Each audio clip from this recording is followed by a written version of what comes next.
Welcome back to He's a Giant, a pod about all things college football and all things Giants football with our special 25th episode. We're calling this one, Let's Fix This Fucking Team Already. This is our How to Fix It episode. So I'm your host, Sal. I'm here with my co-host, Monty. What's going on, man? What's going on, man? We already got 12 people here as viewers. Welcome, everyone. And, let's fix this fucking team, Sal.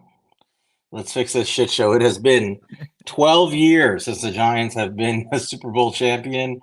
At least we went to the playoffs last year. But other than that, we've gone to the playoffs once in the last twice in 12 years. I was talking about this with friends of mine.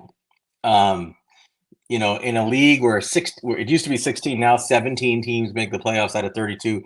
Your success rate, if you define success of making the playoffs, is like expected success rate is like 44%, 40%, and the Giants are getting there at like a sub 20% clip. Not acceptable. We are not good. So what's up? Before I start, what's up to everybody in the chat? I see Chris Peace, Scott Aldridge, Rick Bowman, Kenny G, and Doug Analytics. What's up, guys? I don't know who else is in here, but hello to everybody. Just say what's up. Welcome, everyone. All right. So in this episode, we want to go through our, you be the GM kind of approach. We're going to obviously talk to you guys about thoughts on things, but what we're going to do is try to tackle the team holistically in a realistic way, from free agency all the way up to, how we're going to be prepared for the draft. So free agency comes first. And the Giants have a lot of needs. They have a lot of free agents coming up. So let's just start with some basics. We have we're going to use over the just for the rules. We're using the over the cap website for our cap projections. They're probably the most accurate. Currently, they have the Giants sitting at $19 million in cap space in 2024. That's our starting point. That's with everybody under contract for next year. That's not including what we're paying for the draft class. It's not including what kind of changes we might make. So we have to keep that in mind. We know that our draft class, as constituted, will cost about $13 million total, gross. And for the players they may replace on the roster, I think our net impact is about $7 million, I think, right? Yeah, 7.8. Something along those lines. So that's kind of what's up, Ivan. Glad you can join us. So that's our starting point. We're starting with 19 million cap. We know that the draft class is going to add at least a net of $7 million in cap allocation to the team. And we want to get to work of fixing this fucking team.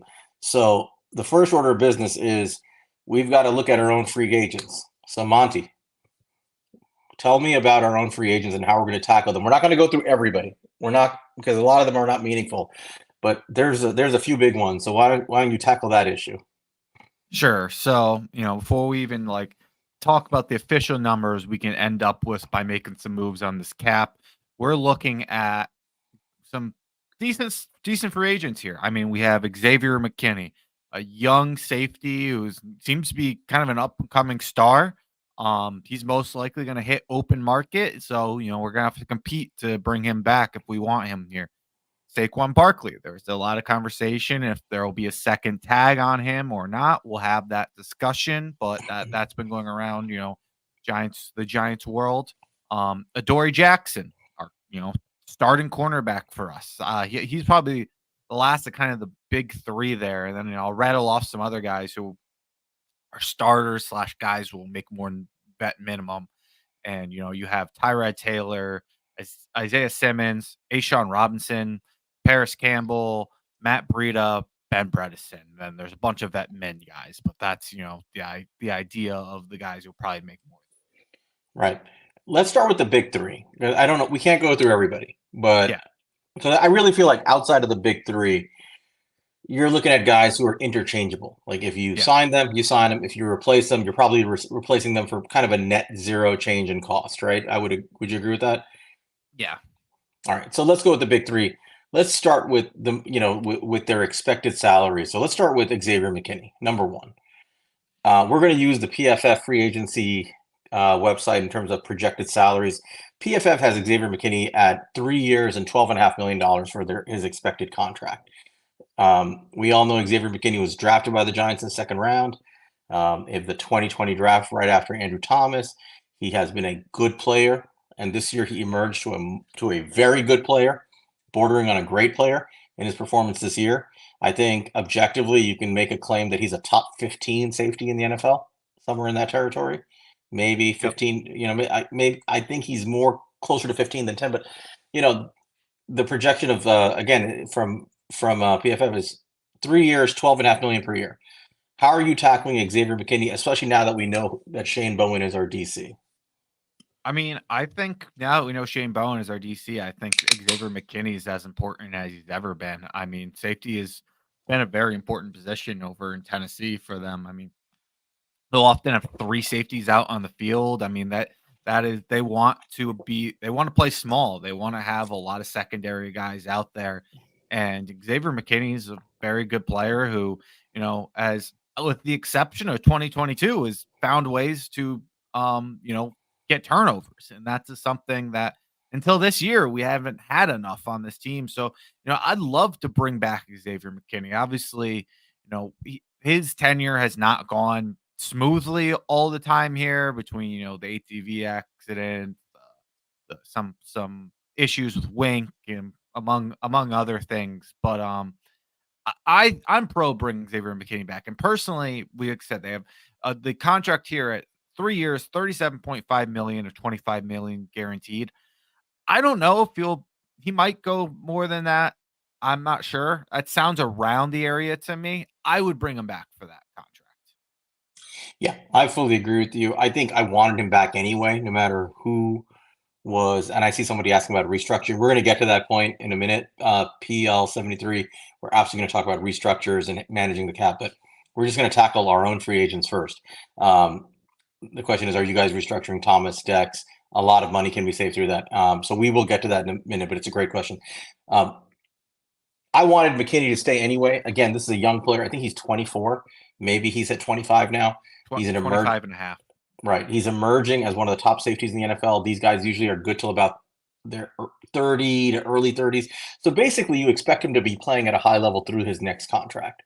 And that's, to me, the kind of player, like if Xavier McKinney was on the free agency market, he's exactly the player I think we should be targeting. So he's on our team, and he's a player that knows our system. He wants to get paid. His agent is David Mulugeta, who gets safeties paid. So he's going to want to get, as close to top of the market money as possible. But for the sake of argument, I'm saying that he's probably going to get a salary somewhere between maybe where PFF has him projected and that top of the market. So he might get 12.5 million. He might get 16 million, 15 million. It depends on the team, but somewhere in that territory is probably the truth. I would say he's going to get in that 14 million range, 13 million range, something like that. I am. And I'm okay around there. And right. I'm okay if they go higher than that, but it would sting definitely more. 14 is about where I want to be. So let's just say we want to give him a deal. I personally am in favor of getting him a 4-year deal. He's 25. These guys are good past 30. I'm paying him through his age of 29. And the longer that you make the deal, the more team flexibility you get with that, right?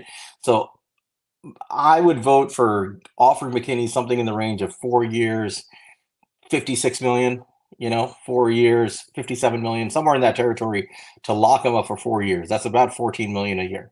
Would you agree with that? I hear you, and I don't disagree. I will say that Xavier McKinney has not made me feel the most comfortable with him, that I can have full trust that he's going to do everything he's supposed to do. I might lean 3 years because of that, but I'm certainly not against 4. I just keep that in the back of my head when I'm, kind of like thinking out this contract. No, I understand your concern, but the way I'm looking at it is if you believe in the player in a long-term deal, you should take advantage of his youth and try to give yourself flexibility. I don't think that's necessarily a bad thing for the team.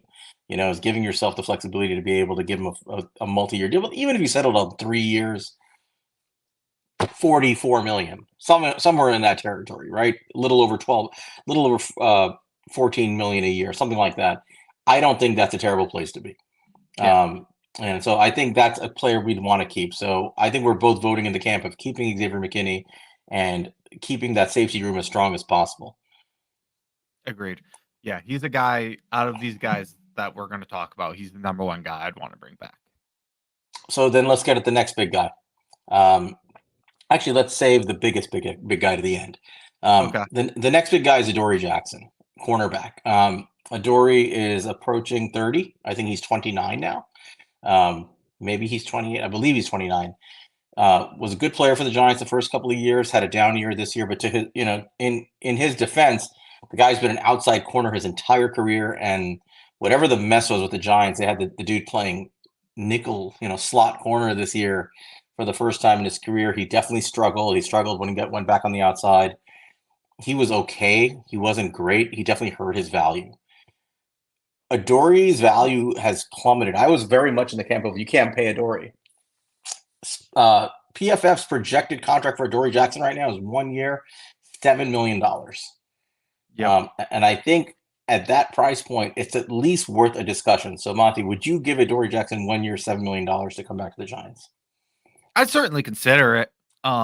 He does have a history of Shane Bowen. He was, in Tennessee with Shane Bowen. So there's that aspect of it. He's been a good player for us. He obviously had a down year this year. Is that a total drop off of, him just being an older player? Possibly. Is it just kind of a bump in the road and kind of not having consistency where he played? That could also be it. So 1 year, 7 million. I'd certainly consider. I don't think I'm rushing to pay Adoree Jackson. I'll say that. I would probably let him hit open market. We'll see what happens, and I'm going to see what other corners out there. But I'm not going to close the door on bringing Adoree Jackson back. That's kind of how I look at it. What about yourself? I don't think I would necessarily make him a priority prior to the draft.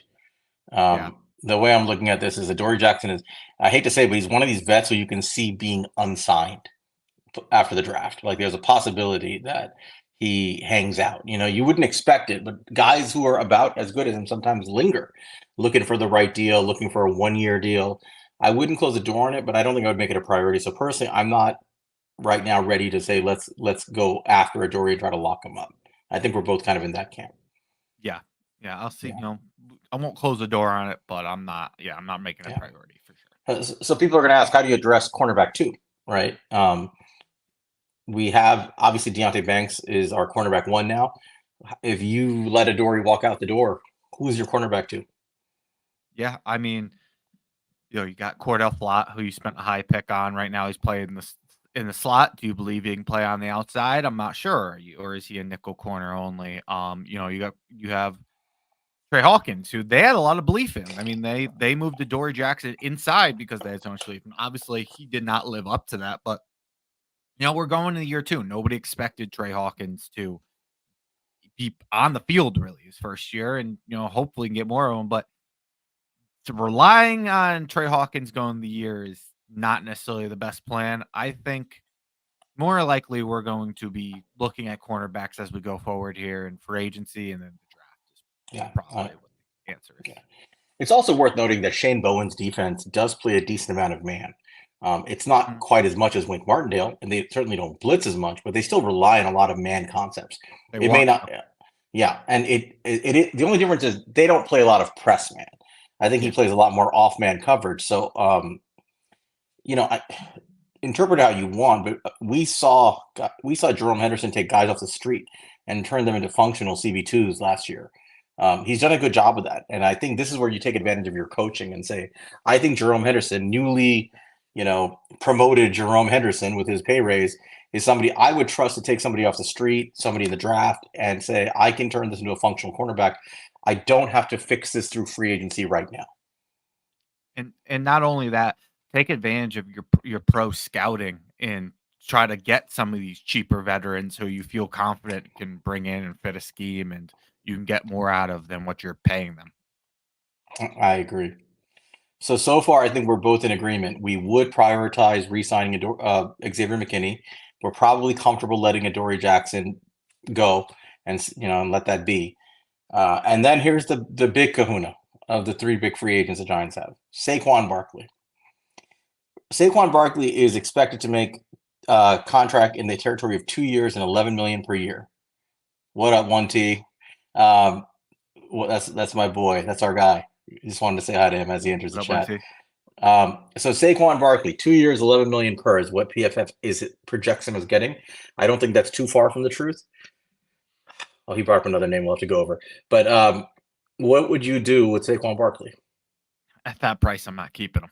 I'm not paying any running back 10+ million on this team at this point. The I comments. yeah, I mean, look, everyone, it's time to move on, guys. I mean, like, look, we knew this was coming. You drafted a running back in 2018, and he's turning 27. This is the year. He just turned 27. This is the time where these running backs start to drop off, and you already saw a bit of a drop off. You saw the injuries. This is why you tagged Saquon Barkley. You tagged him, so if things went well, tag him again. Like, you're happy. It's only 12 more million. Things didn't go well, you don't tag him. I know there's going to be the argument from some people as well that, oh, you can tag and trade him. To me, I'm just afraid he's just going to sign that tag and say, I'm cool, guys. Don't worry about me. And then people aren't going to want to trade for him. Why wouldn't he sign the tag? The tag is worth $12 million. That's more than he'll probably get on the open market. Yeah. Yep. I mean, look, even this contract, I think is honestly a little generous. 15 million guaranteed. That's only 3 more guaranteed than the tag, like on a 2-year deal. Yeah. I am not tagging Saquon Barkley. I am not paying Saquon Barkley. Everybody who knows me knows how I feel about this. I love the player and what he is as a football player and as he's been. But the Saquon Barkley Giants relationship is the most dysfunctional, in need of a divorce relationship I've ever seen. These two need to get the hell away from each other badly. And I fear that they won't, but we're trying to do things in a rational way in this discussion. So I think we're both in agreement. You say, Saquon, thank you for your service. It's been nice knowing you. Good luck. We have to rebuild this organization. And by the way, guys, that's the fundamental take that Monty and I are taking going into this. You guys know us by now. We are all about, let's rebuild this foundation, rebuild this team the right way. Stop putting, Band-Aids on a ripped open artery. Let's actually reconstruct this team the right way. So we're comfortable letting Saquon Barkley walk. I don't care if we don't get an extra 4th round pick out of it in the trade. The time to trade him was at the trade deadline. Joe Shane did not do that. We could have had a day 2 pick. I wish we had it now. That's water under the bridge. It is sunk cost. It's time to move on. So I have a question for you, Sal, and I have a question for the chat too. I want everybody please chime in. So they have this 2 years, 22 million, 15 million guaranteed. What if I turn that into a 3-year deal, Sal? Would that change your perception on this at all? At the same amount of guaranteed, 15 million, but suddenly you can space that money out where it's basically about 7 million guaranteed. You can backload it a little bit, so you can be around like 4 million this year, around like 8 million next year. So, and then there's like 3 million at the end just to move off it. Would that change how you look at this? I'm sorry. I'm distracted by Momo and Stan in the chat. Stan says, I'm tagging Saquon, extending him for 4 years, 48 million, 28 guaranteed. Stan, coming from the Daniel Jones school of negotiating. I love it, Stan. He's joking for those of you who think he's serious.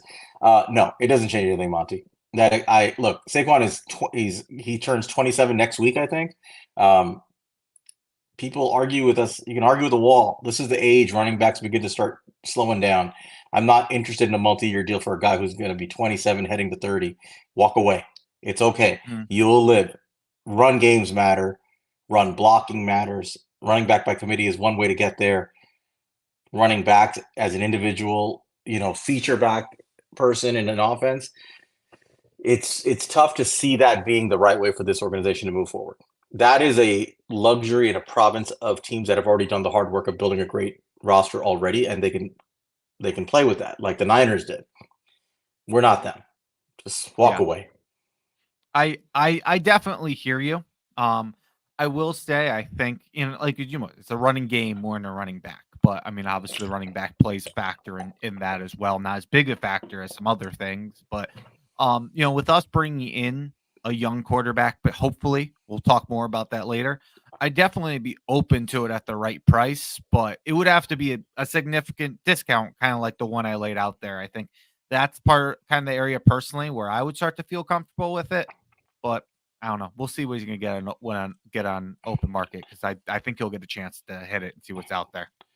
There are other running backs in the market we can talk about that I think will be bargains if you want a veteran in the room. But I think for the sake of this exercise, I agree. So our big 3, this is how we've handled them so far. We made every effort to sign Xavier McKinney to at least a $14 million per year deal, a multi-year deal. We let Adoree hit the market. We let Saquon hit the market. One T brought up our buddy Isaiah Simmons. I think it is worth mentioning him. I think he's a lower level free agent. We're not going to go over all of them. Simmons is interesting. Simmons is an extra linebacker. This is a system that could probably use athletic linebackers, but the problem is, and Monte and I were discussing this for the show, Wink used him as an interchangeable gadget. And versatility matters in the system, but in this system, he's going to have to be on the field every down. He has to be a 3-down linebacker. So are you trusting him to be a 3-down linebacker, and what are you paying him? Yeah, from my understanding, Sam Bowen doesn't like sub these guys out a lot. I mean, he kind of just plays his guys and gives them run. I do think Isaiah Simmons would fit into the offense very well. Like I said, he's liked athletic linebackers. David Long played very well there, West Virginia alum. But also he likes versatile players. So I do think that there's a fit for Simmons, and I think I would bring him back, but I would bring him back more as looking at him as a backup linebacker who has a little bit more upside. And so my price probably would not go very high on Isaiah Simmons. Give me a number. I think he's somewhere like 2 years, $6 million, something like that.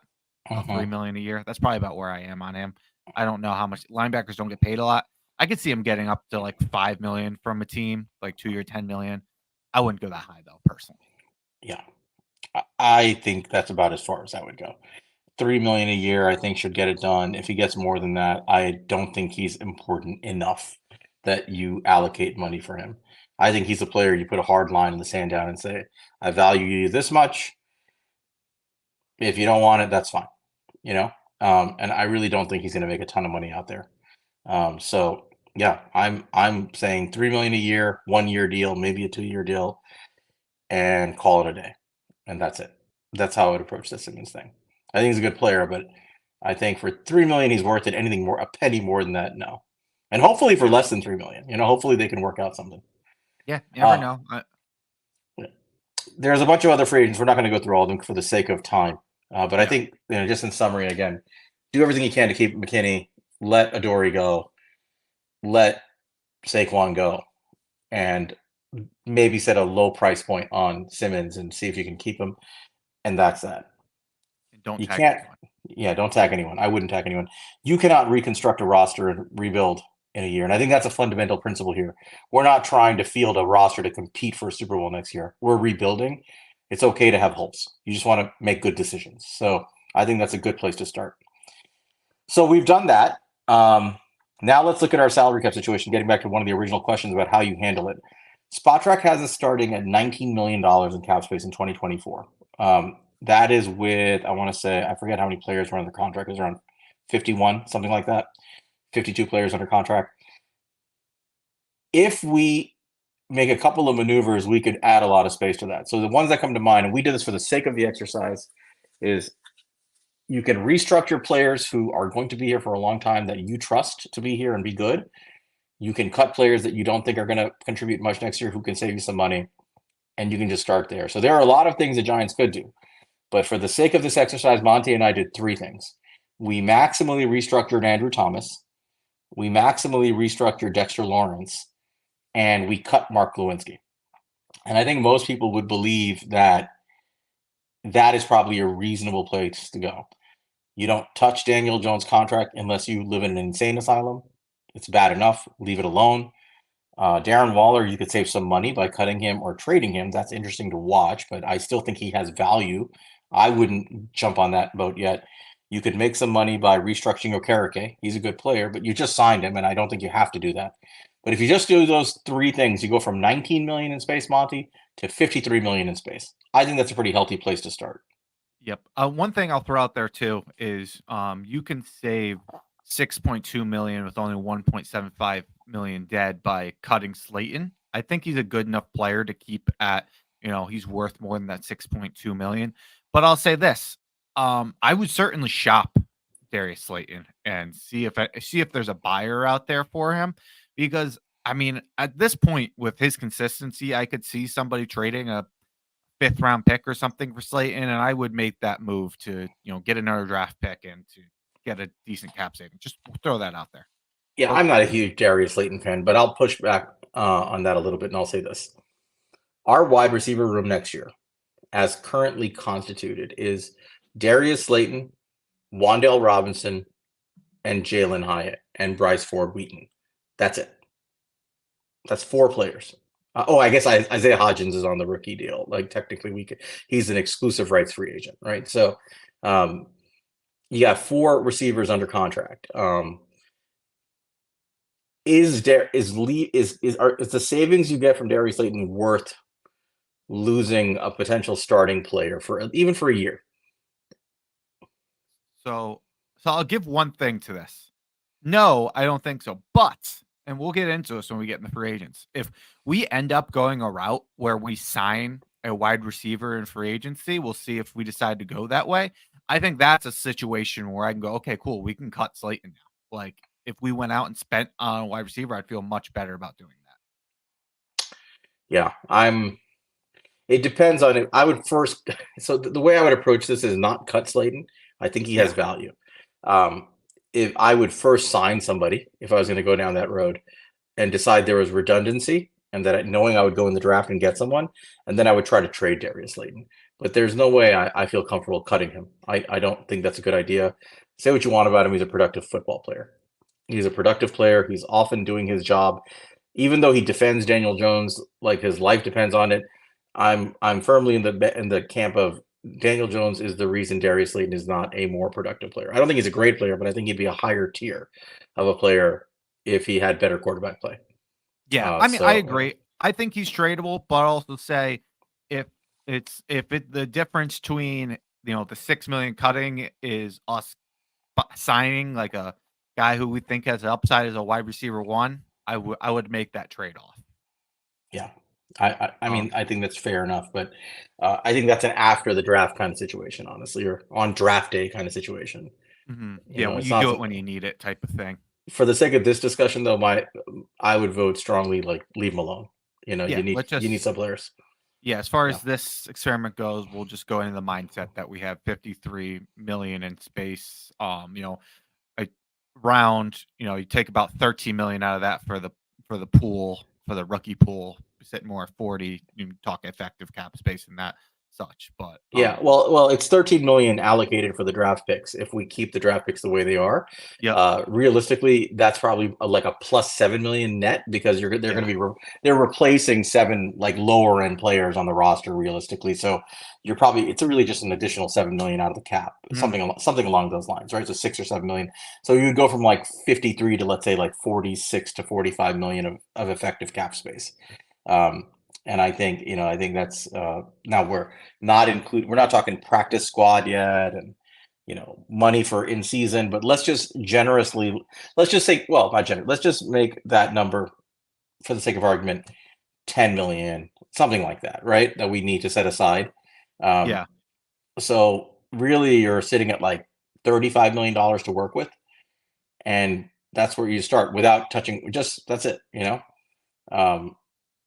I know Mason is saying 13 million is way too high. No, that's not the 13 million is the total allocated money for the correct, and it's 7.8 effective according to over the cap.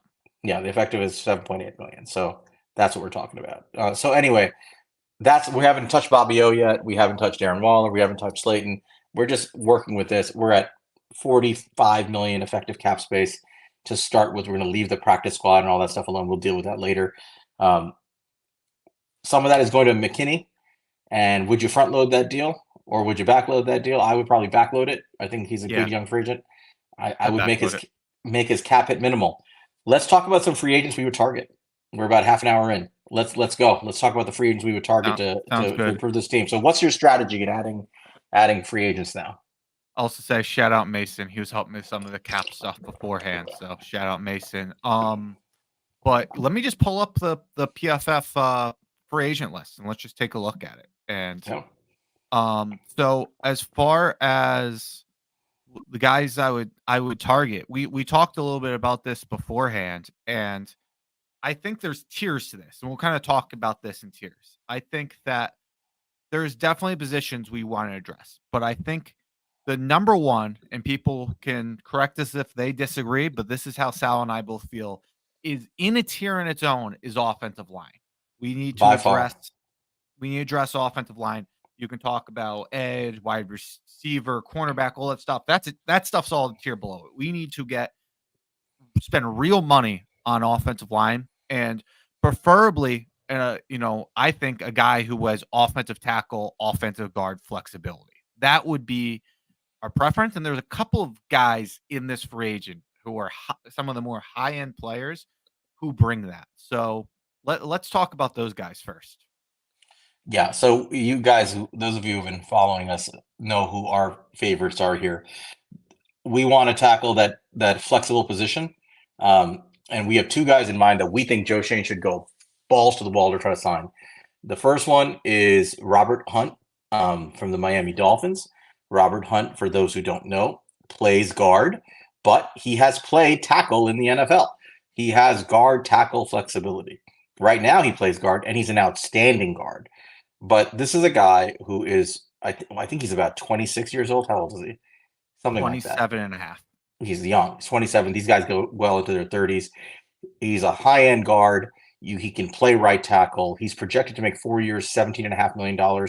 That's what really good guards make nowadays. I'd be very comfortable offering him that deal. So that's 4 years, 70 million essentially. Something like that, with 42 million. Yeah, 42 million. Yeah, 4 years, 70 million, 42 guaranteed. I would offer him that contract tomorrow if I was Joe Shane. The other guy that I would strongly consider, though we've talked about your favorite guy in this, is Mike Onwenu, the free agent. He's listed as a tackle from the Patriots, but he's really the same thing as Hunt. He's a guy that plays tackle, but is a really good guard. He's listed as he's also like 26, I think. His contract expectation is 4 years, 14.5 million per year, so a little less. So 4 years, 58 million, 33 million guaranteed. Why is he less than Hunt, even though they're kind of similar players? I actually think the fact that he plays tackle as kind of like an average tackle, as opposed to an elite guard, is how they're listing him, is driving down his value a little bit. I think in reality, he's going to be very close to Hunt on the market. Yeah. They're both probably going to land in that 16 to 17 million per year range. So are you comfortable offering any one of these guys 4 years, 65 to 70 million a year?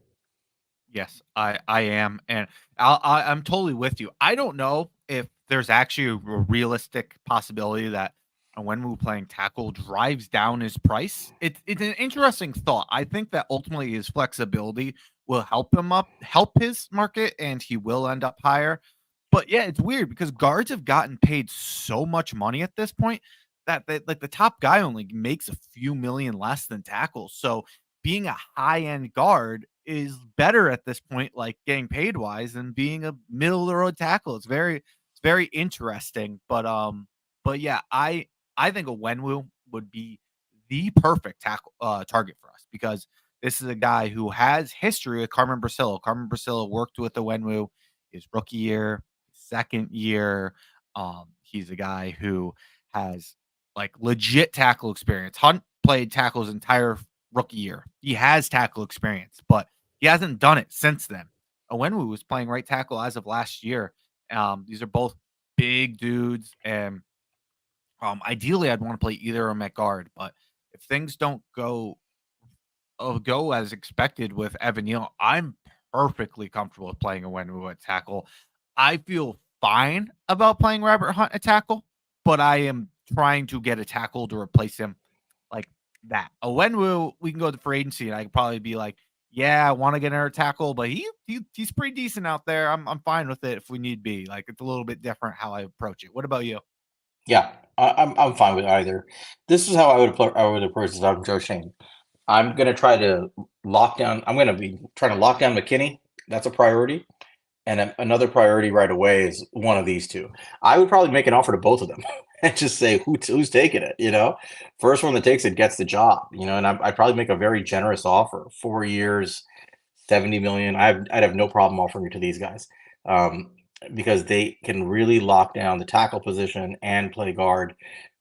That allows you flexibility with Evan Neal. I think that's what we're getting at. You do this unless you've completely given up on Evan Neal. And I don't know where they are with him. It sounds like they may be getting there, but unless you're convinced that he cannot play tackle in the NFL, he's a guard. If you want to at least see him do some work at tackle and see if he can win the job, guys like this are actually fantastic. So, you know, pay him the money, get him in there, let them compete for the job. Winner wins a tackle job, loser plays guard. It's that simple to me. And now you've corrected 2 spots on your line very quickly. So I'm thinking of this $17.5 million investment per year, or 17 million per year investment, as like fixing 2 line spots, not 1, because you're Yep. moving Evan Neal somewhere, right? So that's kind of how I'm looking at it. I would 100% do that. What if we can't get him? What if the Giants make offers to both? Peter's asking, why would Miami let him go? I'm assuming he's talking about Hunt. I don't believe he's going to be their priority free agent. They have Christian Wilkins, and Yeah. they're like negative 14 million in cap space right now. They are in hell. They're gonna have to do a lot of work. They got a lot of free agents. They got Van Dinkel too. He's been a guy who's been a big on their edge. Yeah, I don't think they're. I at the very least, Hunt's gonna hit free agency at the very least. Yeah, I think they'll be there. Let's say you can't get either Hunter or Onwenu, who should be their top targets. How are you tackling this? Because we're trying to allocate, it sounds like, right, like 17, 18 million to one of these guys, 16, 17, 18 million, somewhere in that territory. What if you can't get them? How would you approach it? Because it's still a priority to fix the O-line. So I'd start here. I'm going to look at these guards. We have Kevin Dotson. That's a top guard in the market. That's a guy who I would potentially turn my head to. I mean, he was the second rated guard according to PFF last year. He's 4 years, 69 million. Expensive, but he's a target. You could look at former Giant Kevin Zeitler. He could be a cheaper veteran. You could bring in help stabilize this line. Dalton Reisner.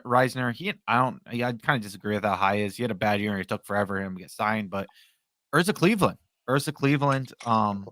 He's a guy who's decent at.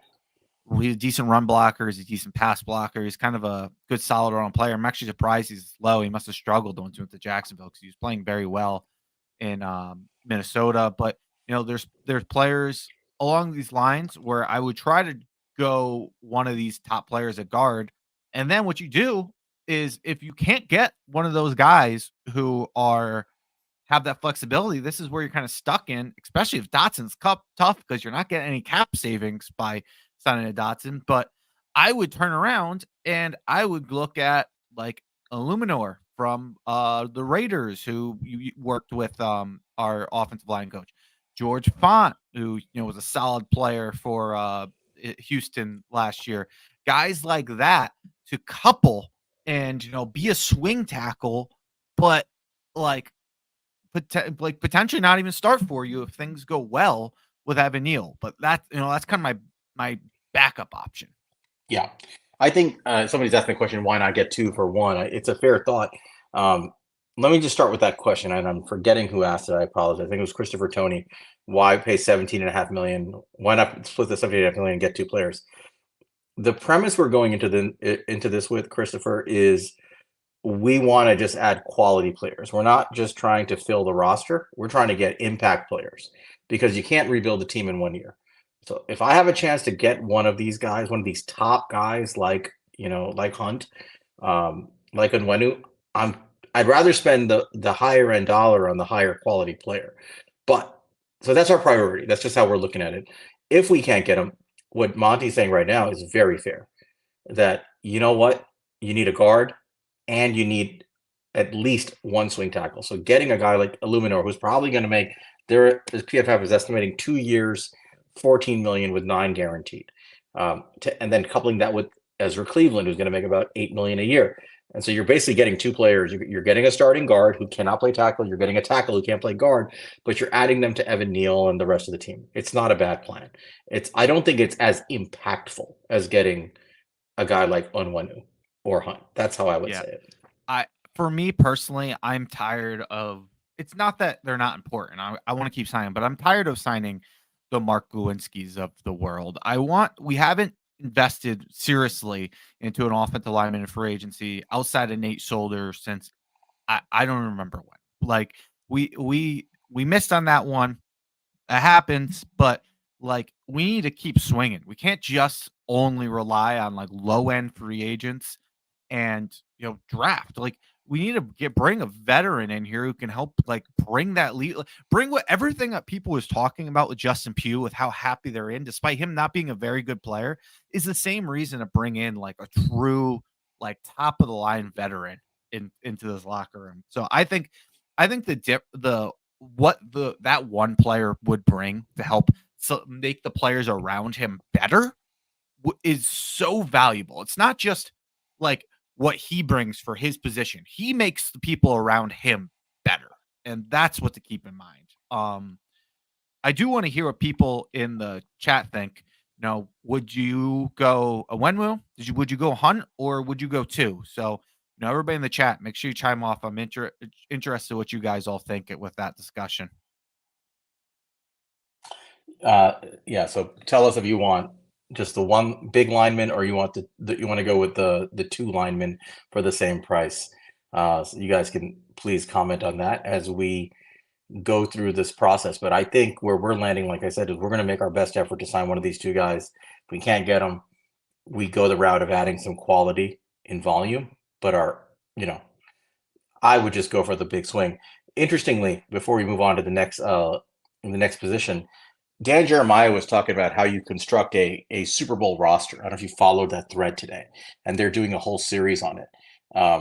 And one of the ways they classified elements of the quality roster was having 3 quality offensive linemen. They don't expect you to have 5 quality guys, but 3 quality guys, right? And if you think about it, Andrew Thomas is obviously a high quality player. You just drafted JMS. You hope that with proper coaching, he'll be a quality player.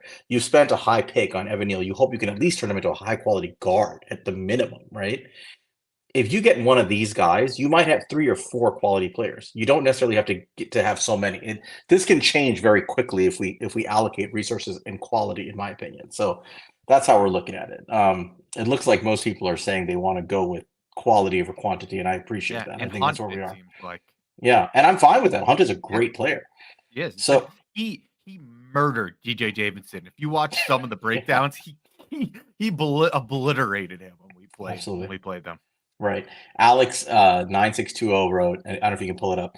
I still believe in what Izudu and McKeithen could become with Brasilla coaching. One of them will improve. I hope so, man. I really hope so. I think there's some raw talent there. I worry about our scouting process that led us to bring them in. I'll leave it at that. I think there's a whole discussion about how we scouted players, but I hope at least one of them can hit because we spent good draft capital on them. Yeah, but and look, there's nothing wrong with having lots of good linemen. Exactly. As long as we keep moving forward. Exactly.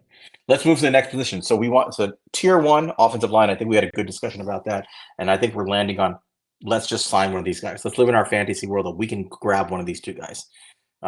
What's our tier 2 need, Monty? So this is what we ended up agreeing on before the show. And anybody in the chat, feel free if you think we forgot a position here.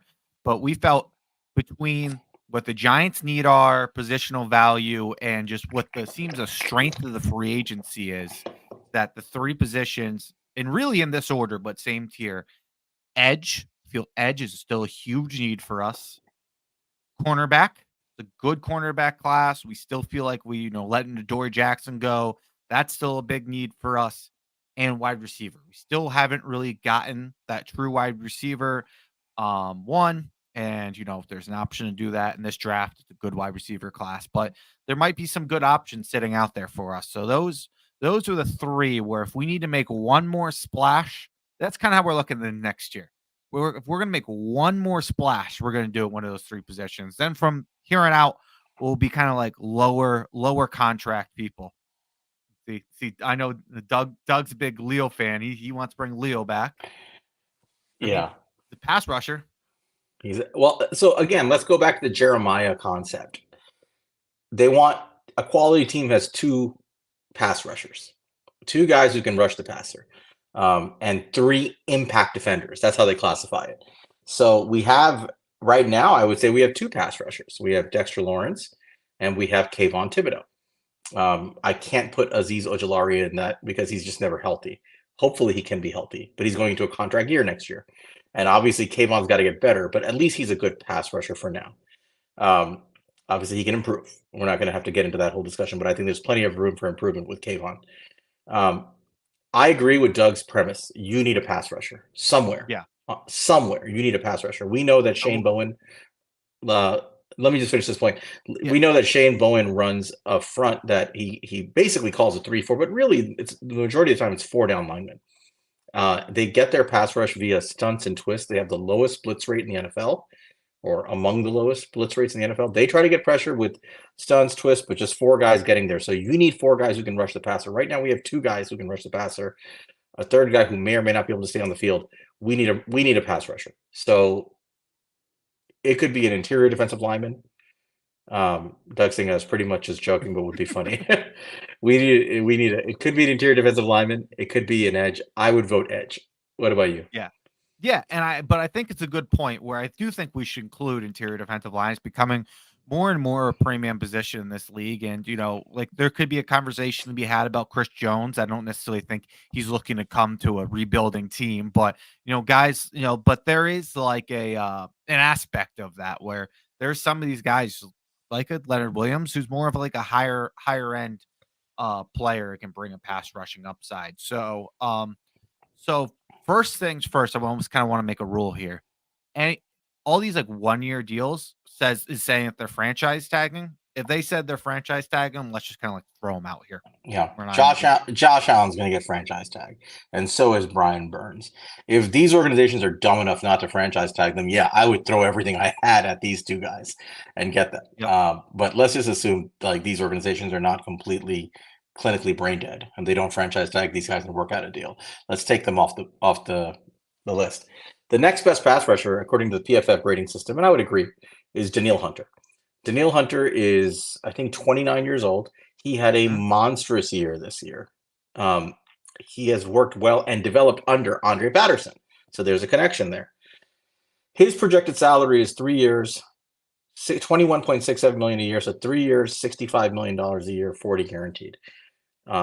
He's 29, going on 30. Are you comfortable giving a 3-year, $65 million deal to Danielle Hunter? As crazy as it sounds, I am. You don't see guys like this hit free agency very often, and he basically had to negotiate his contract for it to happen. I think there's other guys that we'll end up discussing that probably end up as more realistic targets for where we are as a franchise. But I'll say the one thing we have here is we have Andre Patterson, and Andre Patterson is the guy who developed Danielle Hunter. Both of them speak very highly of each other. I don't think you can just rule out a Danielle Hunter to the Giants if Danielle Hunter wants to reunite with Andre Patterson. I don't know if that's gonna happen. I don't know if any of that, but if he shows a desire of joining us, I definitely have to leave that option on the table because I think he'd be a fantastic fit across from Kayvon Thibodeau. I agree. You and I were both big on the Danielle Hunter train the day it became possible that he might get traded in the summer. I think that was the day I went hiking, and I thought, and you guys thought I was eaten by a bear, if you remember when we were having a space. But Danielle Hunter is going to make money. The reason he negotiated no franchise tag is he wants to get paid. He's going to get paid, but he is 29, and that's going to blunt his salary a little bit, I think. And maybe somebody comes in and blows him out of the water. I don't think this PFF projection is that far off, though. I think $22 million a year is probably what you're looking at for him. And he's going to be 30 by the time the season starts, I believe. I don't know when his birthday is, but I think it's right around then. His birthday is October 29th, so he'll turn 30 middle of the season. You're probably going to get at least 2 out of the 3 years to be good years from him. The dude had 70 pressures last year, double-digit sacks. He is a monster. So I would have no problem with offering him money. Is he my main priority? Maybe, maybe not. The next guy might be more interesting. So let's talk about him. Bryce Huff from the Jets. Bryce Huff is 26 years old. Not quite 26, but almost 26. He also had a ton of pressures this year. He was a highly productive pass rusher. He's younger, and his projected deal is 3 years, 16.67 million, so 3 years, 50 million a year, with 35 guaranteed. I suspect he'll be closer to the Danielle Hunter number, but maybe not quite as high. I think he's going to be more in like that, maybe a little higher than this, like 17, 18 million per year is what I would guess. Would you sign Bryce Huff for that number? Yeah, I think I would. I think Bryce Huff is definitely an interesting player. I think coming from a team where he hasn't really been able to be a full-time starter, I think you can compare this to guys who it's not exactly the same like prototype, but like the Judons of the world who, because of how many people they sent in the pass rush and such a weird defense, he never really put up those huge numbers. And he went over to New England, finally got a chance to kind of get let loose, and he became a premier pass rusher in this league. I think you're kind of hoping this a similar type thing with Bryce Huff. And yeah, Bryce Huff is, a young player. I would definitely be interested in signing him. I think it fits our timeline better. I think it would make a lot of sense. Bryce Huff, just to give you guys perspective, had a 22% pass rush win rate this year. That's elite. Like he's in high territory there. Anything above 20 is elite, and he's in elite territory. He didn't get to play every down. I think that has to do with his run defense, or at least what Robert Saleh thought was his run defense. It sounds a lot like Aziz Ojulari to me. As a player, maybe better, obviously, but it's that similar mold. So the question is, I think if you're going to pay him that money, that's three down lineman money. You got to be able to trust him against the run. I think he'll be okay, but I think you have to believe he'll be okay to pay him that kind of money. Whereas with Hunter, he's fine. Hunter can do everything. Huff, he's younger. There's a hedged risk with his age, but you got to believe that he can develop into a guy who can stop the run. Personally, I would be comfortable making him this offer. A couple other guys worth mentioning. I don't think Chase Young is worth mentioning because I think he's going to get a 1-year deal, and I don't think we're in the market of giving guys 1-year deals that we can't play around with the money for. Yeah. Jonathan Greenard is a guy. I know Ivan. I don't know if he's still in the chat. He was here earlier. Ivan had mentioned him. He's a good pass rusher for the Houston Texans. Had a really solid year. Maybe a little bit of a notch below guys like Hunter, but also getting paid less. He's 26. He has a projected contract of 3 years, 15.7 million a year. So about 3 years, 47 million, 31 guaranteed. That's kind of a value buy. He's a good pass rusher. He's very good against the run. He's a little bit different than Huff. He's kind of like reverse Huff. But it's a solid edge rusher, I would not be opposed to him. He's 6'3", 263, so he's kind of like standard size that you would be able to put on the edge in a 3-4 or a 4-3.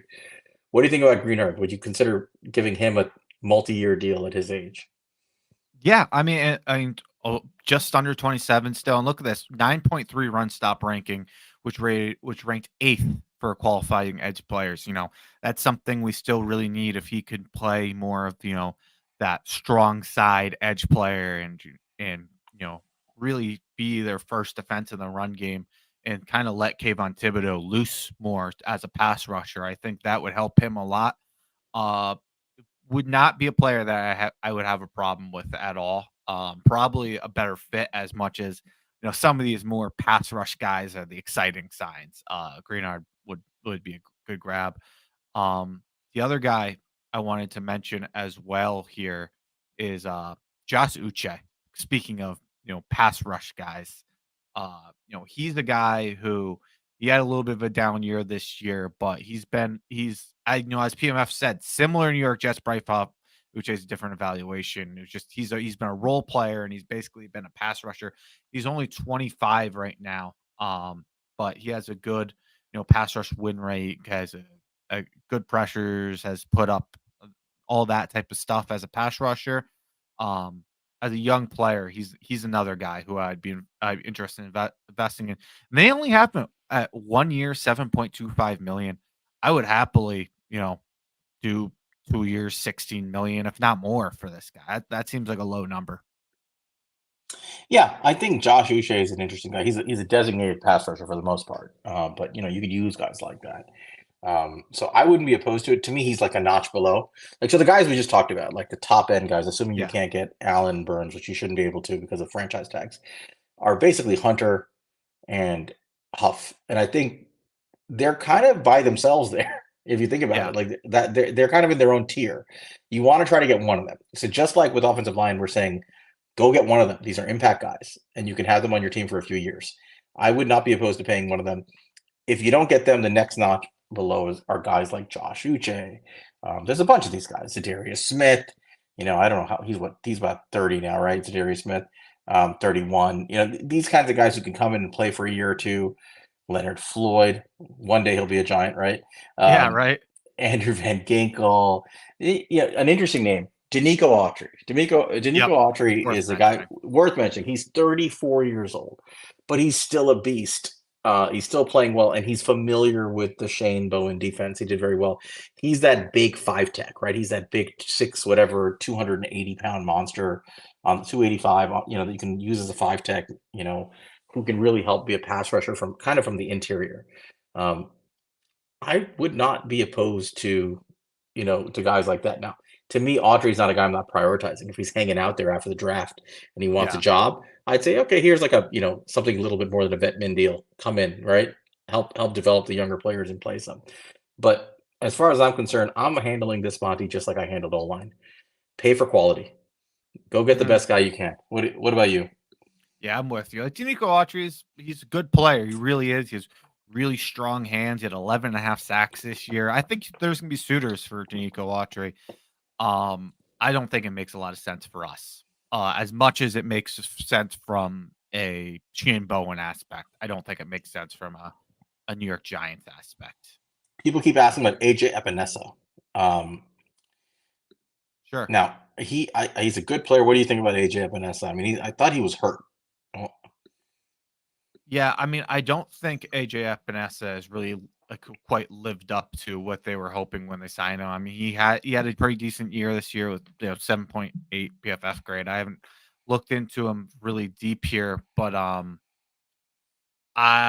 I mean the connection obviously makes sense. He's a bigger guy. I kind of liked him out of college, but let's see what they have him one. They have him 3 years, 6.75. I don't know. I that's probably not where I'd be spending my money. okay. What I'll throw what one about other you? ring. No, I probably wouldn't. Like I said, I would aim high here. Again, let me throw a wrinkle in this discussion. I know we're getting a little long-winded here, but we want to get this right. Would you consider getting your pass rusher from the interior and paying for that? Maybe not Leo, but there are some really good interior pass rushers on the free agency list, and I'll go through them real quick. Chris Jones, 4 years, 120 million is the projected deal. Justin Matabuke, 4 years, 92 million is the projected deal. Christian Wilkins, he's going to get franchise tagged. Leonard Williams, 3 years, 51 million, 17 million. If any Giant fans want to go back down that road, here's an interesting name: DJ Reader, 3 years, 15 million, 3 years, 45 million total. From the Browns, had a really good year. Um, he's approaching 30, but these guys on the interior, they play till they're like 35. Really solid pass rusher, overall great player. Um, then you got guys like Grover Stewart, Sheldon Rankins. I mean, you get some of these older names. Um, would you consider any one of these guys? By the way, another name worth mentioning at least is Tayar Tart, the interior lineman from the Titans, who played with Shane Bowen. It's a guy that he had playing on the inside a lot and trusted him. Wouldn't make a lot of money. They have him projected as making something like 3 years, 30 million total. Would you consider any of these guys rather than the edge rusher? It's a good question. Uh, I would potentially look at shopping at the top of this. If a guy like Christian Wilkins got loose, but he'd probably get paid too much for me. He's Probably gonna get not. tagged. They'll tag Yeah, him. probably not. I probably wouldn't. What about you? Okay. No, I like these guys, but part of the reason I'm saying no is because I feel like this is a position we could fill in the draft. I would It, love to add. I would love to add Chris Jones. Chris Jones is the best player we've mentioned so far, yeah, but you know, I'm just. I don't think they'll pay for Chris Jones. It Chris, makes me sad Chris, to say it. But yeah. Yeah, Chris Jones is either going back to the Chiefs or he's going to be the final piece to one of these like true Super Bowl contenders that are like, I get Chris Jones, like we're winning a Super Bowl. Right. I wouldn't mind. Ivan loves that idea. I know that he talks about it a lot. I just don't see him doing it. We got to make a decision here. So are we landing on we're going to make a big offer to Daniil Hunter and or Bryce Huff and try to snag one of those two? So I wanted to go over quick the other two position groups we talked about in this tier. Okay. One I think is a strength of this class too is cornerback. They're assuming Jalen Johnson's going to get tagged, which I agree with. I think that makes a lot of sense. If Jalen Johnson got loose, I think Jalen Johnson might. I think I might be the top of my targets. I think he's a really good young player, but I don't think he's going to get loose. L'Jarius Sneed, you know, they have enough to worry about with Chris Jones. L'Jarius Sneed might be a casualty there, and he's a true CB1. He's a very, very good player. He's only 27 years old. After that, I probably we could talk about those, but we'll do more of a free agent episode at some point. Do either of those names Snead. try? I mean, Jalen Johnson's going to get tagged. I'm pretty sure of that. I think the whole reason the Bears hurried to sign Montez Sweat was so they could place the tag on Jalen Johnson. So I do think he's getting tagged. L'Jarius Sneed is the guy I would go after. He's 27 years old. He's one of the top. He's playing like one of the top cornerbacks in football right now. He was on Kay Adams today, and he sent a message to his GM, and his message was, "Pay me, pay me, pay me." He kept saying it. He's not going to be cheap, man. He's not going to be cheap. They have him listed at 3 years, $17.5 million a year. I wouldn't be surprised if he pushed $20 million a year. Yeah. So, I mean, around that price, I'd be interested. Look, I mean, we'll see I think he's just one of the guys I would put in the mix. I mean, I might have preferences to him, but I think 1T. Yeah, 1T. Kay Adams. Got my notifications on. Anyway, yeah, so you would pay him at 3 years, 79. Would you pay him at 3 years, $21 million a year? No, probably not. All right. Okay. And then the one other one that I'd point out here is wide receiver. They have T. Higgins getting tagged. They have Michael Pittman getting tagged. They have Mike Evans getting a bag at 3 years, $69 million. But then I guess two names here that are interesting. They have Marquise Brown, 1 year, $12 million, and they have Calvin Ridley, 2 years, $16.25 million, 32.5 guaranteed, or 32.5 guaranteed. How do you feel about those names? Yeah, I'm okay with them because they don't cost much. Here's what I would say about that: when you're shopping in that tier, I'd almost rather not pay it because they're going to be guys, and Doug Analytics brought up a good point, guys like Tre'Davious White who might be cap casualties, right? I think similarly valued players in many ways for like a 1 year deal or a 2 year deal, who I think you could get, and when you're a cap casualty, when you're cut, if you get signed, you don't count against the compensation formula. I was going to say that. Yep. And so to me, rather than shop at like the discount aisle prior to the draft, I'm waiting for the cap casualties. And if the cap casualties come, I'm signing guys like that as opposed to signing these guys. If I want to, again, my mindset is if I'm going shopping for like the high end stuff. I want the best stuff. I don't need a lot of it. I just need a few really high quality players. Yeah, I hear you. So there's one thing, I'll just make the argument a little bit here for Calvin Ridley. And Calvin Ridley is a guy who played under Dable at Alabama. I think Calvin Ridley fits very much what they look for in a wide receiver. He's a great route runner. He's a separator. He didn't have quite the year at with the Jaguars as I thought, but I do think he's going to shake loose, for the record, because we talked about this for two reasons. One, they have Josh Allen to worry about. Like, they can't tag Ridley, and so he'll probably hit free agency. And the other part of that is the trade they made. If they re-sign him, he's paid. He's go ahead and he'll be paid, or they'll have to pay a second round pick in that trade. If they let him walk, they only have to pay a third round pick. So that's a big difference. I think Calvin Ridley's a guy who's going to get loose. Granted, he's 29, which is shocking. I mean, between the suspension that from gambling and just him coming into the league old, It's wild. He's 29 coming off his rookie contract. That's insane. Put up G-Kit's. You're betting on Yeah, Ridley. Monty is. Yes, he's betting on Ridley, who bets on himself, I bet. So, Yeah. But I'll say this. You sign a guy like Calvin Ridley, you could move off of a guy like Darius Slayton and you're paying him like a net 10 million for this year. I think he's a guy who could potentially be like not like a true wide receiver one, but like a 1B type guy in this league. So he's definitely somebody I would be interested in. But I do think the bigger need obviously is at edge. I'd probably lean that way, but I don't think Ridley falls that far behind with me as far as like a value. yeah. Well, remember, we started with 53 million in cap space and maybe 45, 46 million effective cap space, not including when you incorporate the net value of the draft picks. So we're talking about guys we want to be able to push money back on. We can't just pay these guys 1 and 2 year deals, right? You got to be able to push some money back. Yep. So we're talking minimum 3-year deals on most of these guys. Yeah. So Calvin Ridley's 29. Are you comfortable giving him a 3-year deal? Because he's projected to make about 16 to 17 million a year. I think that's probably about right for him. Are you ready to give him 3 years, 50 million?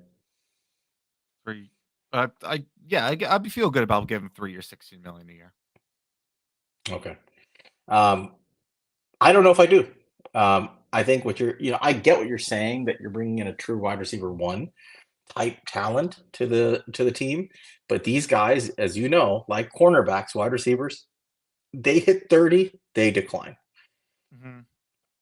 Even the best ones, man, they hit 30, they decline. So you're probably only getting 1 good year out of that contract, honestly. Maybe 2. But we'll see. Calvin Ridley is never a guy who won with his athleticism. He won with being a nuanced route runner. He also is I don't know how much role plays in, but he's a guy who came in later. He hasn't had especially took the year he had the suspension. He missed a half a year with mental health. He came in late. Like he's at 26 when he came late. I don't think he has as much tread on his tire as most 29-year-olds have. That's fair. I think the money has to add up, and I think you have to be comfortable giving a multi-year deal. If you're just getting him a short-term deal, I don't think it makes a lot of sense. But the other name you mentioned, a guy like I think you mentioned him, right? Curtis Samuel. Did you have him yet? Yeah, I'm sorry. Yeah, I mean that's the guy we talked about earlier. Curtis Samuel's another guy I would look at. I mean, Curtis Samuel's a good wide receiver. He's been on the Commanders the last few years. He's on the Panthers. He's only 27. Really shifty, useful player. He can play inside, outside. They use him as a gadget. They use him on jet sweeps. He's quick. He's a good, reliable receiver. Very underrated football player, in my opinion. Yep. Was a good player on that Ohio State team, and he was on that team with I think Terry McLaurin and what's his face was the other guy on that team who didn't play well, or Paris Campbell. I mean, Curtis Samuel was a good football player. Would you consider bringing him in to play with our team? They're projecting him at 2 years, 18 million. Yeah, we talked about this beforehand. It's so funny to see Calvin Ridley getting his first contract at 29 years old. Well, Curtis Samuel, this is why I wanted him last time he hit free agency. He hit free agency at 24. He's getting his second contract or his third contract here. He's only 27 and a half. He's a guy I really like, man. I think he is who people wanted Paris Campbell to be. I think that he has inside outside versatility. He reminds me of a little bit of like Shep when he was younger, but he has more juice than Shep does. He can line up in the backfield. I think he's a good cheaper guy. I don't know if I'd pay him 2 years, 9 million, but I think I would pay him somewhere like 6-ish million a year if I can get him. People are asking, why are you discussing this? Because we have to. Because honestly, we're trying to think about this, how we would do it, but mainly how the Giants might approach it. If you're asking my opinion, I wouldn't pay a single wide receiver in this class. That's my view on it. It is a good class, but I wouldn't pay them. No. One other guy worth mentioning is Gabe Davis. Because obviously the connections there. Yeah, I know. We already have him on the roster. His name is Darius Slayton. Yeah.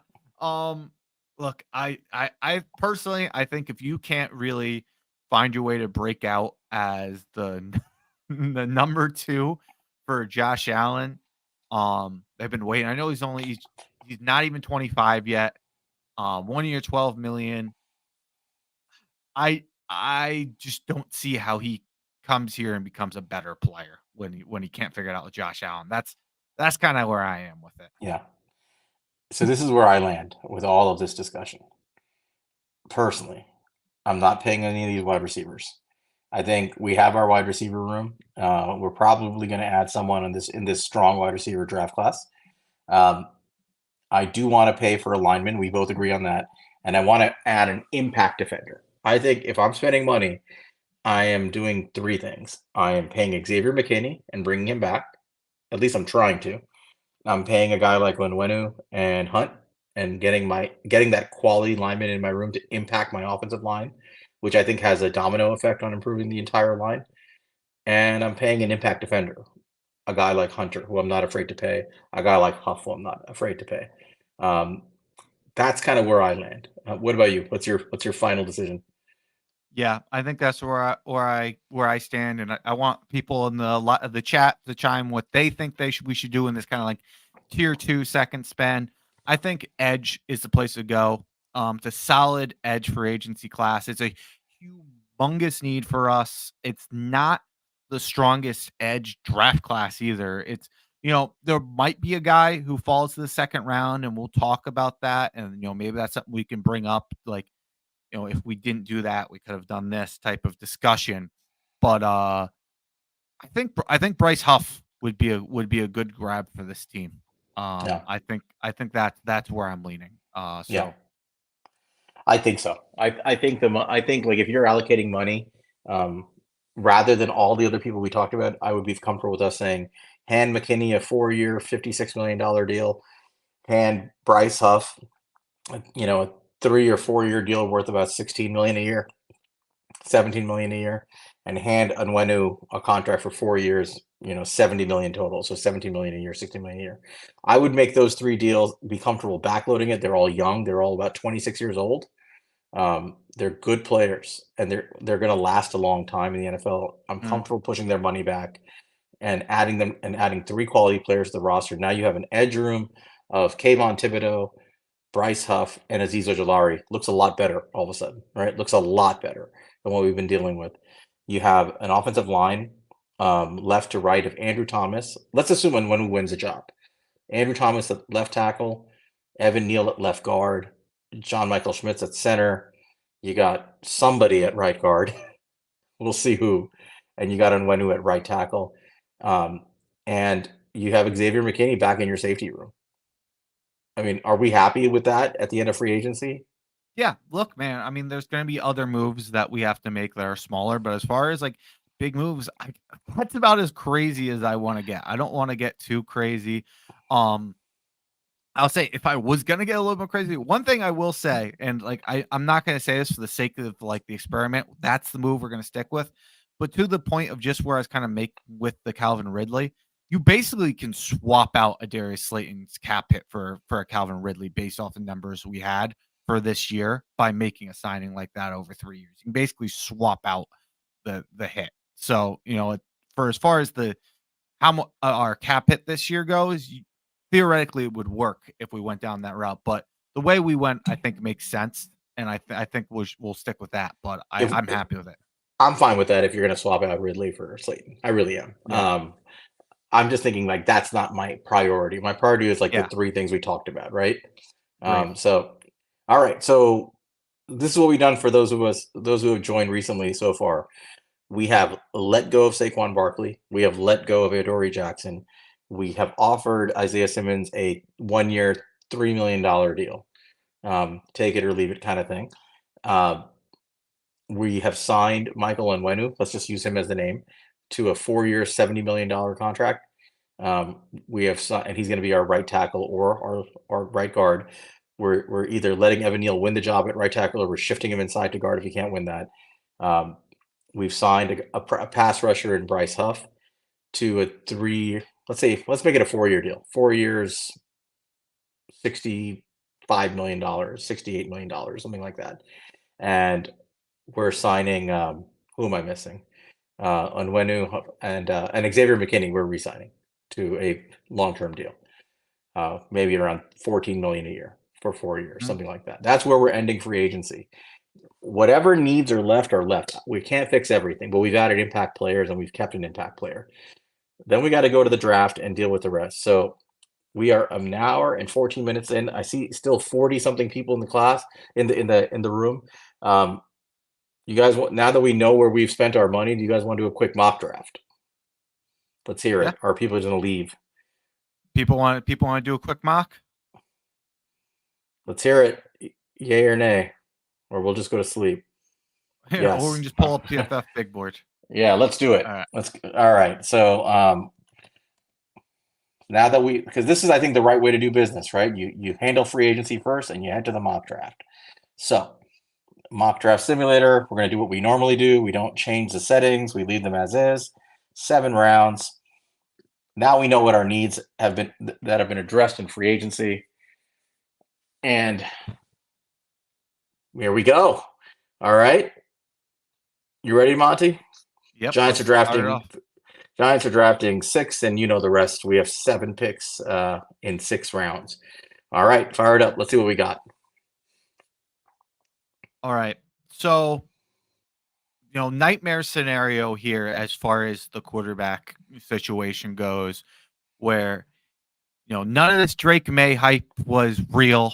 If it was in real life, I think that's a conversation. Can you enlarge the screen a little for folks? Yep, I got it. I think that's a conversation worth having throughout this draft process as there's more and more smoke about Drake May. If he can get in position, if it's true that New England's willing to trade out, or Drake May could even fall into striking position of 4. Personally, I am all in on him being like a first overall type pick quarterback. I would go all in. That's not what happened here. Drake May went 2. Jaden Daniels went 3. Maybe New England would have been willing to make that move out of that pick, but they didn't here.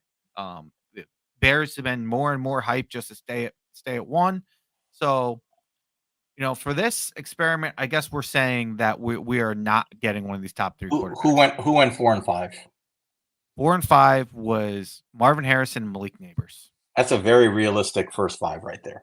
Very realistic first 5. I can see the Chargers either taking Brock Bowers or even Joe Alt or even trading out of that pick if they could acquire some assets. But I think if they stay there, that's realistic. So I think this is a very real scenario. The Giants are at 6. The top 3 quarterbacks are off the board. The top 2 receivers are off the board. And what do you do? And I see D-Kit wrote one rule, no JJ just for fun. I declined that rule. The only rule is we're not making trades. We have been banging the drum that the Giants have a day 1 quarterback problem. We have addressed other needs in free agency. We know we can't fix this fucking team in 1 year. We're trying to rebuild the roster. What are we doing? I think we're taking a quarterback here because fuck it. We need to rebuild this team. We have 2 choices. Realistically, we have JJ McCarthy and we have Michael Penix. I don't give a goddamn what PFF grades this as. You have heard recently that JJ McCarthy stock, as predicted on this show, for those of you who have been loyally listening to us and watching us, his stock would rise because lo and behold, NFL evaluators are finally looking at his film. And they're saying, oh shit, he's good. He's 21 years old. He has a ton of arm talent. He's athletic. He can move. He's a winner. He makes big time throws. All that crap. His stock is rising, folks. JJ McCarthy is probably going in the top 10. I think we need to come to grips with that. No, what's funny is we're doing a PFF mock, and obviously they have JJ McCarthy low. And funny is I was watching a PFF podcast today. Shout out Stock Exchange, and they did a little experiment and they set the over under on where JJ McCarthy is going to go at 10.5. That's where they're setting the over under right now. Right. Yet on their board they have him wherever. I don't even know where they have him on their board. 40. Yeah. So in reality, in the real world, quarterbacks go a lot higher than people think. If the Giants don't take a quarterback here, because somebody's saying take a wide receiver. If you choose to not take a wide receiver here, a quarterback here, which is what Joe Shane may do, but we're not Joe Shane.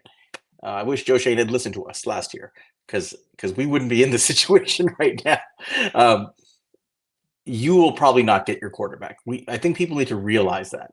JJ McCarthy is very likely to go in the top 10. maybe top 15. And for those who think that Michael Penix is a sure lock to land on day 2, keep in mind something that I've been saying for a long time. One, he's a freaking damn good quarterback, and teams are realizing he's a damn good quarterback. He might have some issues with, injury history. He's been healthy for 2 years, and they have some, concerns about his passing over the middle, which I think a lot of teams don't necessarily all share the same view. The Seattle Seahawks just hired Ryan Grubb as their offensive coordinator. Ryan Grubb is the offensive coordinator and quarterback coach for the Washington Huskies for the last 2 years. He was Michael Penix Jr.'s quarterback coach. They hired him. They've watched Michael Penix for 2 years in Seattle. They need a quarterback. I don't know how old Geno is right now. 35 years old, 34 years old, something like that. Like 34, yeah. He's going into the second year of a 3-year deal. They're not banking on Geno Smith for the future. They don't have a second-round pick. We have their second-round pick. They have one pick to get a quarterback if they want one shot, and it's at pick 16. I personally think that Michael Penix Jr. is firmly in play at 16 to the Seahawks. So, again, we are not coming back around to get a quarterback. Let's be realistic about this. If you want a quarterback, you take one right here at 6. So are we taking a quarterback? Look, man, if you look at this board here, you mentioned Seattle as far as a team that goes there, and then you have Minnesota, you have the Broncos, you have the Raiders, you have the Saints. These are all teams that could go quarterback. And we have somebody getting very upset asking us if we actually watch college football. JJ's not going to be good. No, we don't watch college football. We just do a pod weekly about college football. Go ahead, man. But yeah, man, I don't think you're going to be in a good position. I think there's a position you might get a chance at, like a Bo Nix, but I don't think he's a good fit for this system. I personally think JJ McCarthy brings everything that you want, and I think more and more people are opening up to that idea. We've been saying this for months now. Back, before JJ was even really considered a first-round pick, he's a guy who has a live arm. This guy's going to test off the charts at the combine. He's extremely efficient, especially on money downs. He converts, I think, like 70% of his third and longs. He is a guy, or I think it's over 50%, and he's 70% when he's scrambling. He's a guy who can throw on the run very well. And he's just a young player who's getting better and better. This is something we talked about with Justin Pennick, and it's kind of stuck with me when we had this discussion is, are we really going to go 3 years with Brian Daboll and Mike Kafka, let this thing fall apart potentially, and not let those guys get one rookie quarterback to work with? Like a real rookie quarterback, like a high-end talent. Not Tommy DeVito. Right. No. Not if you're not insane. This is a good quarterback class. These are all good prospects. Some people hate them. Some people like them. I don't particularly care. Our view on them, we're going to stick to it. We've graded them. We did our quarterback episode. We like a lot of these kids. Our ranking was, at the time, Caleb 1, Drake May 2. We had Shadur Sanders, who didn't declare 3. We had JJ 4, and we had Michael Penix closely behind him at 5. And all I've heard since then is people come around essentially to that same view. Now, Jaden Daniels has leapfrogged them, to his credit. He's not an option in this mock right now. I think we need to take our quarterback, and I think you know who we're taking here. So we're going to bank on the kind of guy that I think the Giants would take here. I'm sorry, 1T. I love him, but in this scenario, I think the most likely pick would be JJ McCarthy. Yep, this guy's the one who's rising up the charts. Michael Penix is still a huge question mark where he's going to go at this point. You still have to pass a lot of physicals and the age aspects. I know 1T hates to hear that, but we're gonna go JJ McCarthy here. He knows our bag. It's fine.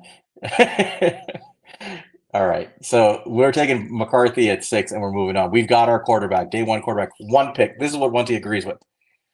It's 1 pick, folks. 1 pick. It is not a 5-year existential crisis. It does not ruin your ability to build a roster. It's literally walk up and hand in the goddamn card. That's it. Only losers have a mentality like, oh no, we've made the pick, we're screwed forever. That's where the Giants have been. Look what that's gotten us, that mentality. If our mentality was we're going to give this a shot, develop the guy, develop people behind him. If it doesn't work out, we're ready to shift gears. We wouldn't be in this situation, but we've made our pick. So JJ McCarthy's going 6. I thought this was an Brooklyn. interesting question. Just to If go over it. if Neighbors was there, would you have taken him? That's the question, man. I'm firmly in the camp of no. I Yeah, love Malik Neighbors. I think he's I going to do be an too. amazing wide receiver. But I just don't think the Giants are a team right now. If you have a high end quarterback prospect, meaning a talent that you think you can develop under Brian Dable and whoever the coaches are in the future to become a franchise quarterback, that has more value than a number one wide receiver. The way I look at it is one guy touches the ball 50 times a game, the other one gets maybe 10 targets. Yeah, I mean, look, I love Malik Neighbors. If they go Malik Neighbors, I hope they figure out a quarterback because I would love to have Malik Neighbors. And yeah, I don't think it's Malik Neighbors thing though, because I love Roma Dunze too. I have Malik Neighbors rated higher, but I have those guys firmly in the same tier. I think these guys just bring different games to the table. And you know, Roma Dunze is definitely my top choice, top non-quarterback at that pick with Malik Neighbors off table. I have him like 1A, 1B with Malik Neighbors. Doug Analytics asks, what about Marvin Harrison Jr.? That's the interesting question. That's a good question. That's interesting. If in some warped universe somehow that guy was sitting at 6, whew, that would be a hard sell to say no to. But I got to be honest, man. I'm probably selling that pick at that point to move down a spot and getting my quarterback, or a couple of spots. I think that pick is too valuable. So I would look to sell it. I still, as much as I love Marvin Harrison Jr., we need a quarterback. And I mean, I guess if I got a first round pick for him, I would consider, that if I don't know, that's a tough one. I don't think we're in that position. Marvin is a special player, but I still think you need a quarterback. Yep.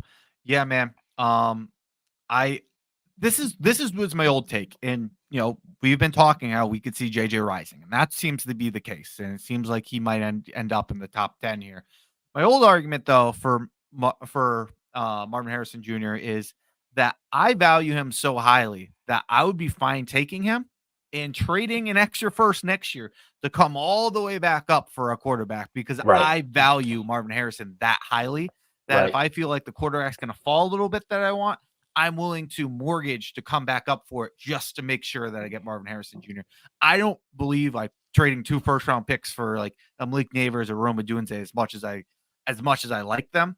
But for a Marvin Harrison Jr. to secure that guy, I would see that if you think there's an area where you can come back and get your quarterback. Yep. All right, let's move on to the next pick, man. So we've taken JJ at 6. Some people have had an absolute meltdown. I'm very sorry for your loss. But we're moving onward, and we're going to the next pick in the second round. And we know we've already done a free agency. So we've already signed an edge rusher. We've signed an interior offensive lineman / right tackle. We can kind of play the board here now. So Yep. what's on the board here? So it's funny enough, Darius Robinson went before us, a guy that we got in the 5th round like a couple weeks ago. I love Darius Robinson. Me Yeah. too. And we lost out on Keon Coleman. But okay. Interesting. We already addressed offensive line here. But Troy Fontenot's here, a guy that we are a big fan of. We're gonna need some help from the chat here because this is I don't think there's a clear choice here. So who are the top players available here? I see 2 Washington players. Who are they?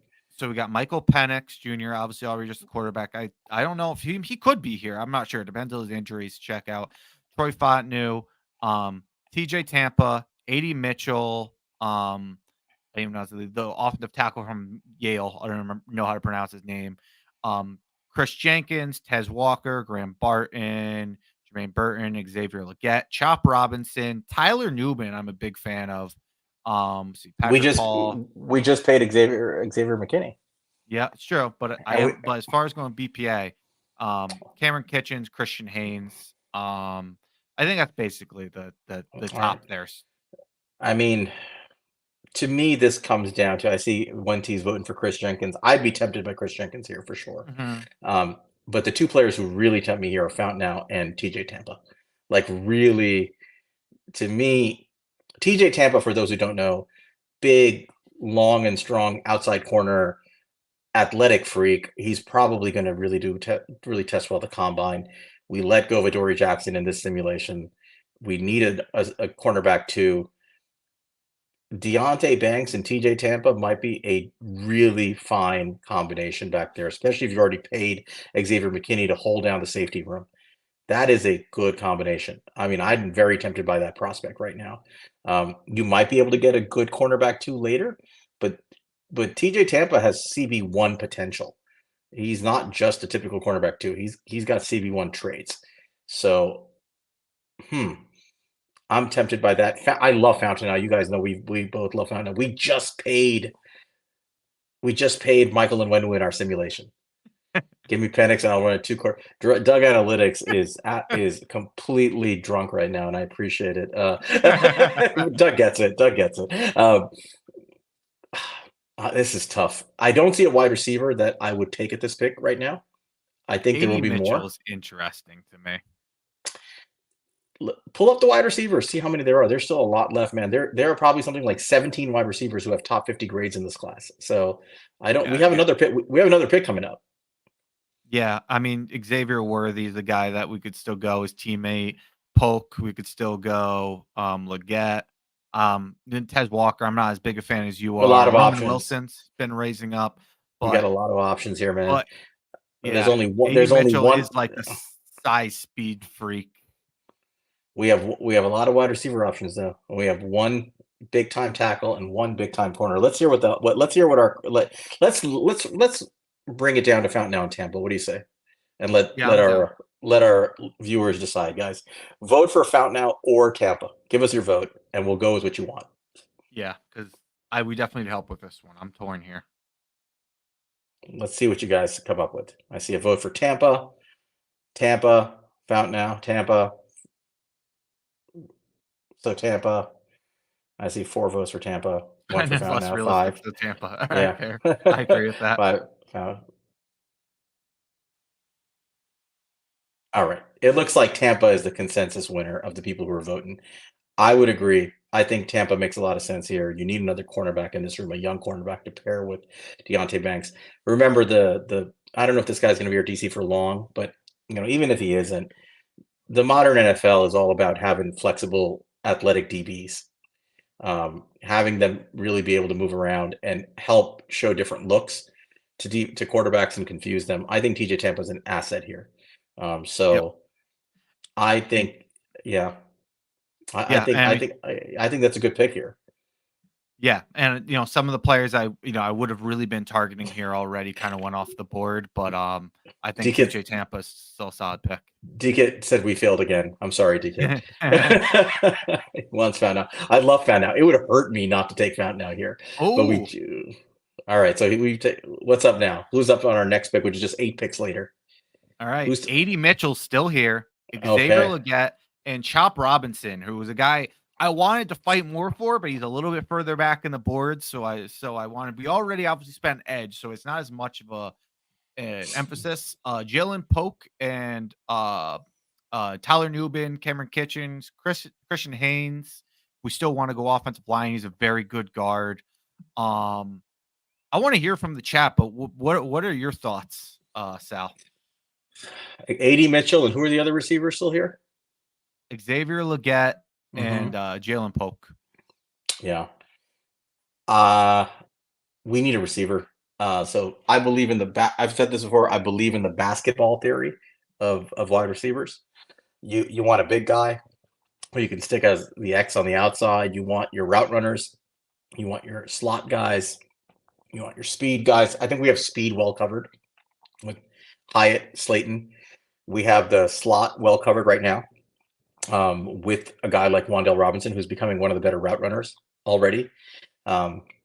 We could use an X. AD Mitchell's a really good size speed guy on the outside. We just took a quarterback who likes throwing contested balls. He can have pinpoint accuracy on some of these throws. A guy like Mitchell who presents him with a pretty big target is, I think, an asset to a player like that. So I'm all for AD Mitchell here. I don't know what other people think. Yeah, and we can pull it up here. One thing I mentioned, Alex here for being argument for Polk said 57% contested catch rate, and we see here the AD Mitchell 36.4. AD Mitchell, obviously, but very low drop rate, only 1.8% drop rate here. And a guy who's really more picked off of him being a specimen. I mean, this guy is 6'4", 196 pounds, and he runs routes like he's like 5'10". That's the crazy thing. He's not like a nuanced, advanced route runner by any means, but the way he can bend and move laterally is not of somebody who is the size of 6'4" or 196 pounds. He's a projection. I mean, I'll be honest. He's a size speed freak, but he's a projection. I mean, his yards per route run is only 1.72. That's not good. And like somebody, the 36% contested catch rate is not good. You are projecting here. But it's your second pick of the second round. You're taking a big swing. I mean, I would give thought to Tez Walker here. I would give thought to Xavier Legette here. I think he's being a little overlooked. I think he's been a very good player. The only problem with Xavier Legette, if you think about it, is his age and the fact that it took him 5 years to produce. He really didn't produce for 4 years, and that's always a little concerning. When a guy does nothing for 4 years and then he finally produces in his fifth year.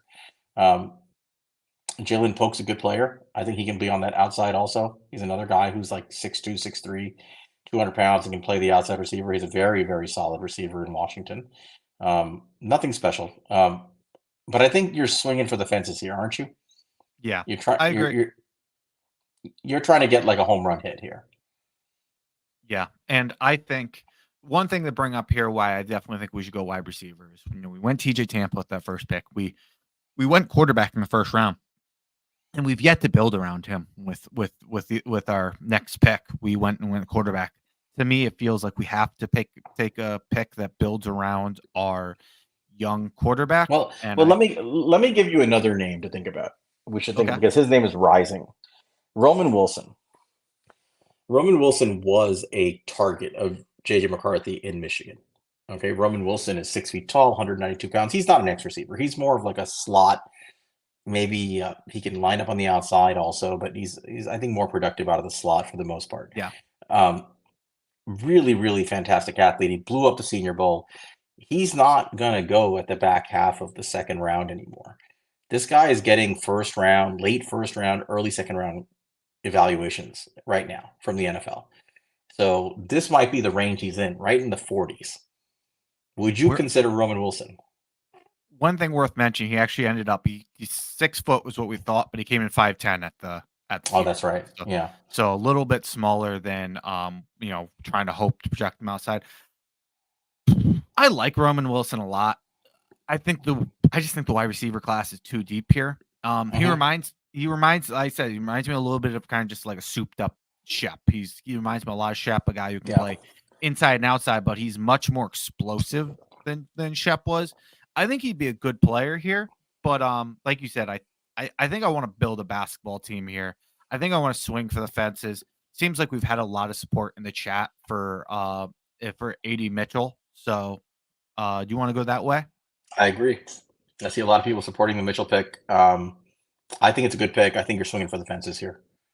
All right, let's do it. Let's pick AD Mitchell. All right.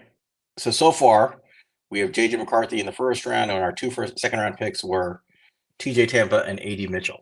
We've got 4 more picks, so we're now at pick 70, I think, right? Yep. What do we got on the board? All right, we have Kalen Bullock, we have Jalen Wright, we have Austin Booker, Javon Bullard, Brandon Dorless, Dwayne Carter, Brendan Rice, Michael Pratt, Jalen McMillan, Sion Vaki, Siona Vaki, safety / running back. Jarvin Brownlee, Javon Solomon, Trey Benson, Peyton Wilson, Ricardo Green, Leonard Taylor, Tyke Smith, Jamari Thrash, Rook, Aurora, Spencer Rattler. I'll stop there. But all right, let's go back to the top. We believe in take your quarterback and go BPA the rest of the way for the most part, with some consideration for need. I'm guessing Christian Haynes is gone, which would have been a pick I would have considered here, but I don't think he'll make it to 70 at this point. I'm very tempted by what DK just put up. At this pick, I would strongly consider Peyton Wilson or Braden Fisk. And I'd probably, we just paid Bryce Huff. We could use another interior defender. I'm kind of leaning towards interior defender here. but I'm not opposed to Peyton Wilson, who I think is going to be an outstanding NFL linebacker. What do you think about him here? Either one of those guys. Another name I want to throw here because it's staring me in the face here is Brandon Dorlus from Yeah. Oregon. I mean, Mhm. this guy's 6'3", 290 pounds. I think he could play down as a D end in that 3-4. 10.5% pass rush win rate as a interior defensive lineman. 82.1 pass set win rate. A guy who's played B gap, over the tackle, outside the tackle. I mean, talking about a guy who, when now we're going to be looking for Shane Bowen, guys who have versatility. Look at these snaps that he kind of played all over, even some off-ball linebacker. Like this guy, at as big as he is, he's a guy who interests me a lot. So I'd also throw him into the discussion. So, for the sake of interior defensive lineman, let's stick. Jenkins is gone by now at this point, right? Yep. Is Sanders still gone? Just out of curiosity. I'm sure he is, but check cornerbacks. Yeah, he's gone. Yeah. He's gone. Yep. Okay. All right. So I think we're kind of down to, are we taking Fisk or are we taking a guy like Dorless if we're going with an interior defender? I like Fisk a lot. I'm not seeing Fisk. Am I missing him? Braden Fisk, is he not there? Or is he gone? They- Maybe he's off the board. Maybe he might be edge. Hang on, he might be. No. He's a defensive lineman. Okay. Yeah. No, he's gone. He's okay. All right. So you got Dorless. So the one guy I do want to mention, though, another guy who we were very high on in the process beforehand, who kind of disappointed, and we mentioned might go back to school if he did disappoint, but he didn't. Leonard Taylor. Leonard Taylor had a 14.7 pass rush win rate this year, 82.4 pass set, a true pass set rate. He was a 5-star recruit. He was, one of like the, he was like a true blue chip recruit coming out of high school. This guy has a body built like a linebacker, but it's just filled out and yoked up. This guy has true like stud like potential. Is he actually sitting there at 70 in this draft? He is. He's dropped 6'3", 305 pounds. I'm shocked that he would be there that low. Is he really falling that far on the draft boards? He only had 1 sack this year. He had 3 hits, 17 hurries. Yeah, he didn't have as good of a year as he had last year, and he fell a little bit. Well, we blocked Andre Patterson for a reason from leaving. Yep. And this is that reason. This is that reason. Leonard Taylor, for those of you who don't know, is just an incredible phenom of a specimen. Pass rusher all day, 3 tech. I think he played 5 tech. They hadn't played out of position a lot. Like Monty said, this guy's he's a ball of clay that you can see a guy like Andre Patterson developing into a monster interior pass rusher. So he's got to be playing. He played 202 reps in the A gap, which is just, like as DCAT mentioned. Here he is. Like it's out of position for him. He should not be playing in the nose. Yeah, I mean, I see DKit saying he'd still go Dorless. 15% pass rush win rate from the interior is absolutely, that's just nonsensically good. That is nuts. And this guy needs coaching. I'm tempted. There's a lot of good players here. So we're down to Taylor, Dorless, Peyton Wilson. And Peyton Wilson is a size weight freak, very good off ball linebacker who has pass rush ability, had some coverage ability. I mean, I like Peyton Wilson. I think he's a really good player.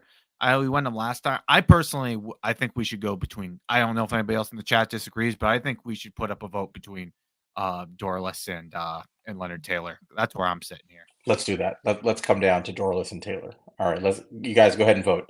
Brandon Dorless from Oregon or Leonard Taylor from Miami, both pass rushing interior D linemen. Pick one. Let's hear your votes. Hit the chat, guys.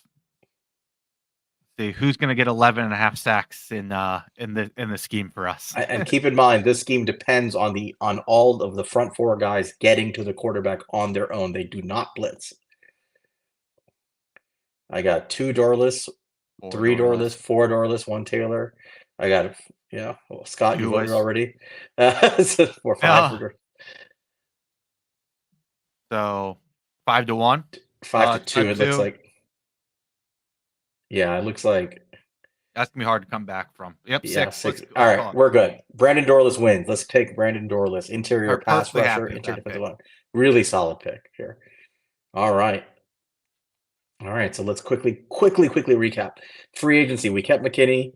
We let Saquon and Adoree walk, but we on the draft so far, we got our quarterback with McCarthy at 6. We got TJ Tampa, our cornerback 2, in their first, second round pick. We got a wide receiver, our true X, in Adonai Mitchell with the next pick. We got Brandon Dorless to add to the D line from Oregon. Doug Analytics wants a 3-quarterback system with QB1 Spencer Rattler. Let's go to the next pick, Monty. What are we at? 100 and something? Yep, 108. And all there's right, some interesting names here. Name them. We got Rattler run that 3 QB. No, we got Max Melton. We already went quarterback, but a good player. Bucky Irving, the guy I've said since the beginning of the season, my running back 1, best pass catching running back in this draft. 1T's in the chat. I know he's going to be voting for his guy. We got Audric Estime. We have Kyrie Jackson, another good cornerback out of Oregon. Michael Hall. We already kind of addressed the interior defensive line, but another good player. Cade Stover, Marshall Lloyd, Josh Newton, another good. A lot of good corners here. Zach Zinter. If you wanted to go their red shirt, it feels like, he could be a pick here. Jaden Hicks is a good safety option. So with us letting Saquon go, I'm really Marshawn Lloyd as well. I'm really tempted to go running back here. I don't know how you feel, especially with us addressing these other spots already. 100%. And we have 2 guys sitting there staring us on the board, staring at us that in a running back by committee, either one of these guys are absolute monsters. You have to build around them a little bit, but yeah, Corum is gone. I'm assuming DK, because he would be drafted. He would be rated higher on this board. I'm assuming he went probably like in the last 30 picks or something. This is tough. I'll tell you what. Let me make my pitch for the one I think I would take here. Go ahead, do it. We drafted Eric Gray last year, and he's not Eric Gray for all his flaws. Is a guy who's a change of pace back who can be a good pass receiver. What we have lacked for a long time on this team is a pounded up the middle kind of a back who can win you a lot of dirty yards, win in a gap system, read zone reads well, and just take that one cut and go, knock people over.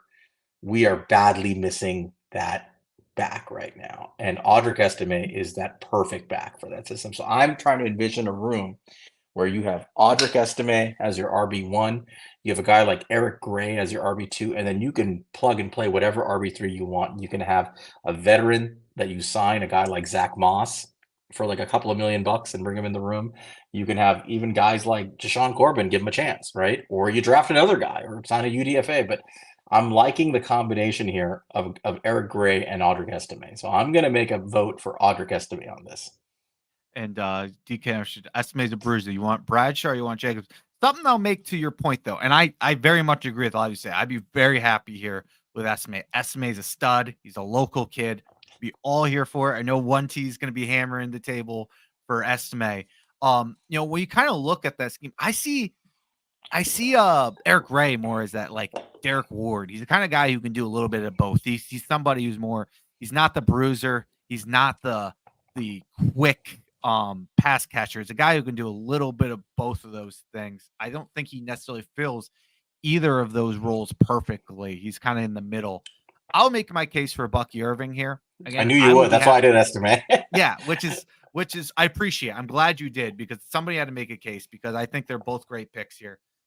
Bucky Irving's been my running back 1 since the beginning. One thing I want to point out before I dive in here, because this is point George Estime.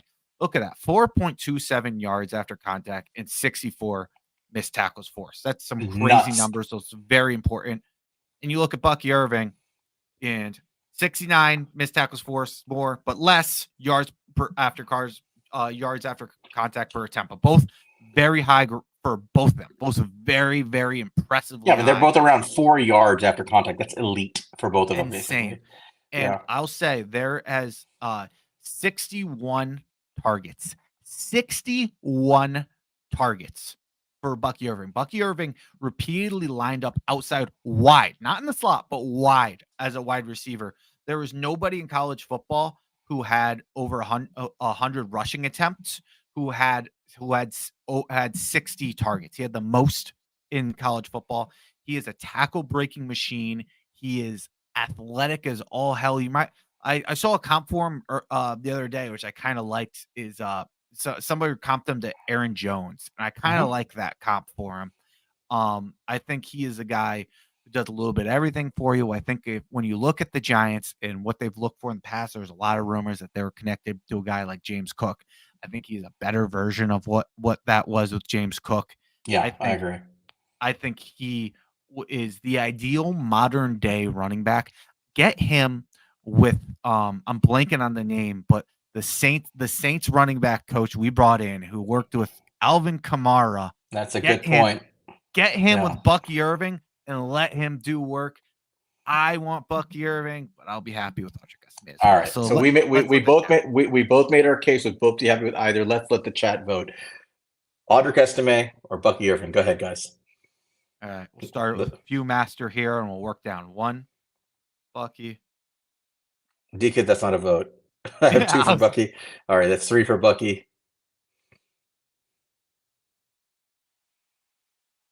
4 for Bucky. I'll go ahead and put 1 up for 1T already for us. 4 1T. There it is. That's 4 to 3. Let's see where we are. Any more votes? 5 to 3. Okay. 4. Oh. All right. I think it's close, which is how I thought it would be. And then 1 for us too each. Yeah. Yep. It's all right. It's basically it's down to the wire, but it's Bucky by a hair. Yep. And none of us would be mad 1T. I would have been thrilled with either one. No, but I would be thrilled with once he said Bucky's legit. I'm not. Same with me with Estimé. Estimé would be awesome. I know. Totally got. I know. Chris voted twice. I know what's going on over there. It's fine. D-Kid with a Will Shipley vote. I love it. Bucky Irving, by the way, is a good pass blocker for somebody who asked that question. He's solid in pass pro. Bucky Irving, take him. Put in the card. All right, that's 1, 2, 3, 4 picks, right? That we've made so far. Yep. No, 5. 5 picks. Okay, we got 2 more picks left. All right.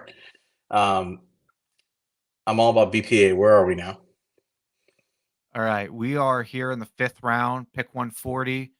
Trying to see some good names here. JD Bertrand is here. That's the guy we talked about in I like him. Senior Bowl, and I like him a lot. Yeah, he very impressive linebacker from Notre Dame in the Senior Bowl. Got a lot of praise for his leadership skills. I think he's a very good diagnoser of plays at the line of, at the snap. He's not like the most athletic guy in the world, but he's fast enough. I don't think he's a true sideline to sideline guy, but he's a good tackler. He's just solid all around. He's one of those guys who makes up for some of his lack of speed with just really smart football. I would not be opposed at all to JD Bertrand here. And again, remember, the linebackers here, I mean, in this system are going to have to be smart and on the field constantly. So you need guys you can trust out there playing linebackers. So, and if anybody sees anybody you want to nominate, go ahead and call it out to us, and we'll bring them up. But name some other guys. Bertrand is definitely somebody interests me. I heard reports about him just like calling out plays and being a leader at the Senior Bowl. So shout out him. AJ Barner, if you're looking for a blocking tight end, that could be a pick here. Cedric Gray is he's another linebacker. If you're looking for a guy who's a little bit more of the speed linebacker for Shane Bowen's system, Cedric Gray is more of the athlete. So he could be that. He would be a good fit for Shane Bowen. He's a quick, but so is JD Bertrand. Like he's that kind of. These guys are very, very good linebackers who would fit that system. Michael Barrett must be up there somewhere, right? Yeah, he's another one. Yeah, 92.3 pass rush grade for Michael Barrett. Yeah, he got a lot of blitzes in that system run by Jesse Minter. So, he got a lot of pass rush wins like that. Not the best in coverage. He's an okay in coverage kind of guy, but Luke McCaffrey is a decent wide receiver option here late. If you want to add to that room, Christian McCaffrey's brother, he switched from quarterback in 2022, and he had a really solid year this year at Rice. He's asking us. I'm sure Teron Hopper is here. Teron Hopper's stock has collapsed this year. He had a bad year. Yeah, he's gonna. I mean, DK. I think he's going like 7th round, 6th round. I'll pull. And somebody said to pull up tight ends, and I will. But speaking of that, Dallin Holker, he was a guy who was a really your good guy. receiving. Yep, yeah. He was on my guy when we did the tight end episode. He's 6'5", 235. He's kind of a smaller guy. I don't know if he's exactly the fit for us because we kind of already had that, and I think we need somebody who's a little bit more of a blocker. But he was a really, really good receiver. He tore up Colorado, if you guys remember that game with Colorado State. Very good receiving tight end. Monte Vidal. James Williams. James Williams is a safety who played linebacker at the Senior Bowl. He's another guy who could be kind of maybe that versatile linebacker, kind of replace that Isaiah Simmons role in some ways. I'll go ahead and pull up the tight ends like requested, but if anybody else has where's Ben Sinnott? Right here. Ben Sinnott's here too, and he might last another round based on the way this is going, and maybe something to consider was sticking on to tight end because Jaheim Bell and Ben Sinnott are still here a little bit down the board. You're damn right, D-Kid. Ben Sinnott. All right. I think linebacker is the play here, don't you think? I think that seems to be Bertrand or Cedric Gray seem to be the best options here. Yeah. Also, Tommy Eichenberg is here as well, and there's Teron Hopper. Yeah. Look at these grades. Look at him. Look at him. Yeah. I would if we lose Ben Sinnott, I will blame you for the rest of the year. But I'm willing to trust your judgment here if you think he'll be here or there in the next pick. I think if not, Jaheim Bell will be, but I mean, okay, that's what I'll put out. We can let's just look at the board. Let's take a look. Let's see how far Ben Sinnott is down here. Right there. Yeah, that's not 30 picks. So what do you guys think? I would say these are the names I'd put up here. I see some Ben Sinnott love in the chat. I would say my vote would be JD Bertrand. I would say Cedric Gray's another good pick here, and I'm here for Ben Sinnott as well as kind of the third tight end. What do you guys think? Gets harder here, but let's see some votes here. Put some votes in the chat.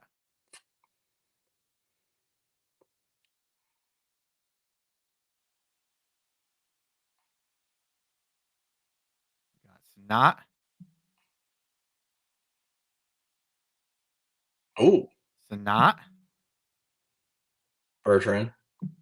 JD Bertrand. Sinnott. Poor one. He's gonna miss on a Notre Dame guy again. 4.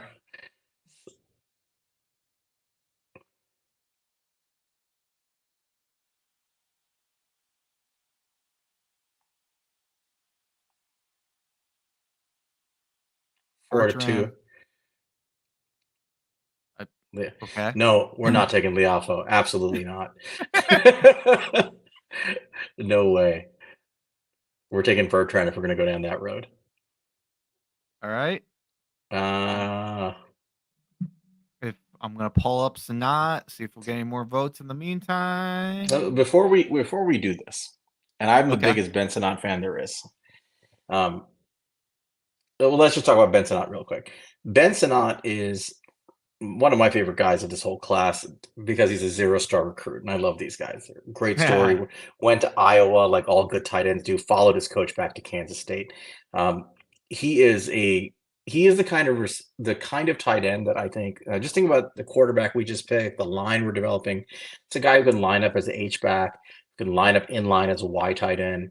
He's a good blocker. He's a good blocker in space. He runs really good routes for a tight end. The guy can move, and he's an extra receiving threat. He's a useful player. He's not dissimilar to Daniel Bellinger. Now, keep in mind, the Giants' offense, and this shouldn't have happened, but our run game fell apart when Daniel Bellinger got hurt this year. Like, Yeah. we need a guy like this. And you can argue you don't want to draft a guy. You can find a guy like this in free agency. That's fair. But this is a quality football player. And I think running 2 tight end sets with a guy like Sanat and Bellinger is useful. We're talking about a 5th-round pick, so this guy does not have to start. We're talking about a guy who could just be an impact player. Or it gives you the versatility, if you so desire, to trade a Darren Waller. If you wanted to go down that road to get another pick and free up some cap space. But Sanat, I think, is an interesting player. I think at minimum he is a quality player. So I do think that he's he. People are complaining about it not being BPA. I think Ben Sanat would absolutely potentially be BPA right here. In terms of impact to the team. That said, we don't have a third linebacker. And Bertrand is a really good. I mean, he's a middle linebacker. He's a solid middle linebacker. I think he would thrive as an off ball, as like a weak side linebacker. Don't you think? Yeah.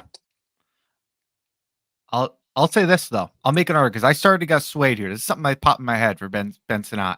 Yeah. What is JJ McCarthy's favorite target in Michigan's offense? It is Colston Loveland, the tight end. Correct. Yep. And what is important, especially early in JJ McCarthy's career, to play the pass game off of? Yeah, play action. And Yep. so I mean, Ben Sanat's that kind of guy. He gives you a lot of flexibility. Now, I'll make the case you can do this with Daniel Bellinger, right? Mhm. You can do this with Darren Waller. But Ben Sanat is a fantastic option here. I'm kind of stuck between Ben Sanat and JT Bertrand, and we're gonna have to just make a decision at some point. I think our listeners and viewers have largely pulled in favor of Sanat. I think our viewers want Sanat. Let's go with our viewers and pull the trigger. All right, let's go Ben Sanat. We got 1 pick left. Sign Leo back. Did he just say that, or he just threw that up there? All right. Joe Milton, tight end. We should have held on. Joe Milton, flex quarterback, tight end. Joe Milton is Taysom Hill. He's definitely going to be running routes at the combine. So, all right, we got 1 pick left. Who's out there, man? I got a name for you, real quick. Mm-hmm. Javon Cohen. His grades are not the best, but this is a guy who impressed a lot at the Senior Bowl. Yep. He impressed a lot of people. A guard out of Miami. Sitting here this late, we have have we addressed offensive line at all? Not in the draft. I think it'd be a damn shame to leave the draft without drafting a single offensive lineman. I would agree. So I'll say that. Let's look around a little bit, but I'll say that. Yeah. But before we do that, right? I agree with you. You usually do take an offensive lineman in the draft. You should be taking somebody every year. If we pay a guy like Onwenu, you've got A.T. Onwenu, Evan Neal, JMS, and you drafted guys like Izudu and McKeithen, and who knows what their future is. You do have a lot of young players on that roster. So, you could get by without drafting a lineman here. I know it doesn't seem likely. We're just following the way the board fell, right? Yeah. But you can see that signing a guy like Nwenu took complete pressure off of us, didn't it? Like we felt no pressure. Nobody here felt pressure to take a lineman, Yep. And it's a big deal. So I'm okay with it. We're taking Cohen, or I'm okay with not taking a lineman here. I really am. So who else is on the board? We'll keep looking, but my thought, basically, and I agree with you. I think that's a great point. Is it took nobody was sitting here saying we have to take offensive linemen. That's how big it was for that change. But I will say we see injuries all the time. It's important to continue to add depth. That was a mistake that Jerry Reese made for years. Is he just it wasn't that he didn't invest big into the offensive line. He did it once it became a problem. It was that he struggled to consistently keep adding to it until it became a problem, and then we haven't yet to recover. And that's why I am all for continuing to add to it. I'll say other names. Tyron Hopper. As much as we just shit on him, he's gonna test really well. He's a guy who potentially develop. He's a guy who had a down year but played well the year before. I'm trying to see Keith Randolph. He's the guy who played next to Johnny Newton. He played pretty well at the Senior Bowl. Interior defensive lineman. Does anybody else have putting any names in the chat? If Yeah, you said it. Repeat it. If you see it, Sal, pull it out. Is Jalen Ford there? Yes. Jalen Ford is interesting. He's a good linebacker out of Texas. He's pretty solid in run defense. He's not the most athletic guy. Kind of a little bit of a throwback in terms of size. Beavers type. Frame. But that's an interesting one. But Teron Hopper is the athlete that's still sitting there. And this is the point of the draft in reality where I'm looking for, a guy who fell for no reason, somebody who got hurt, somebody who has a lot of upside. I see Trevin Wallace. Is he on the list? Yep, he's here. He made all SEC, so that's a call out right here. Why don't you pull him up? I have him up right now. Okay, there you go. Yeah, I mean, we have options here, and I think a linebacker is not a bad choice because of the quality of what you get at this position. Yeah, I think linebacker might be a good choice. I know we're going to get scourged for not taking a lineman here, but again, we followed the board. So I'll say for me. Go ahead. What were you gonna say? No, that's it. I'll say for me. I think that my BPA at this point is Javion Cohen. I think you can follow the board, get your offensive lineman like we would preferably do, and that's where I would go in this draft. I know all the licks don't necessarily back it up. He's a left guard. He's a guy that maybe could eventually step up and be your left guard in the future. You don't know. You can finally. That's still a spot where you are trying to find who you're going to put in there. So, my argument here is going to be for Javion Cohen. I think we should go to the chat like we have been going, but who are you thinking here, Sal? I like the idea of Cohen. I really do. I personally think linebacker, if you have two starters already, you got to believe that you can find somebody in free agency that we haven't tapped into or somebody who's going to be cut by another team. I know they're not easy to find, but you've got Okereke. It gives you luxury. McFadden had a good year. I think he's a starter at minimum. He's a starter in the NFL at this point. And I think you got a guy like Beaver still, we don't know what he is, but it's his second year coming off the ACL, and he was a really high impact player at Cincinnati. I'm fine with just not taking a linebacker here, and going with the guard and developing him. All right, everybody. Let's hear it in the chat. Who do you guys want? You can say linebacker or which linebacker you want, or do you want to go Cohen? We went ahead and got Bucky Irving in the 4th round, Alex.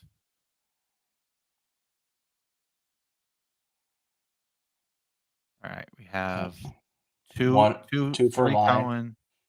3 Cohen, 1 for linebacker. Do we have a backup tackle? We did no, but we signed Michael Onwenu in free agency.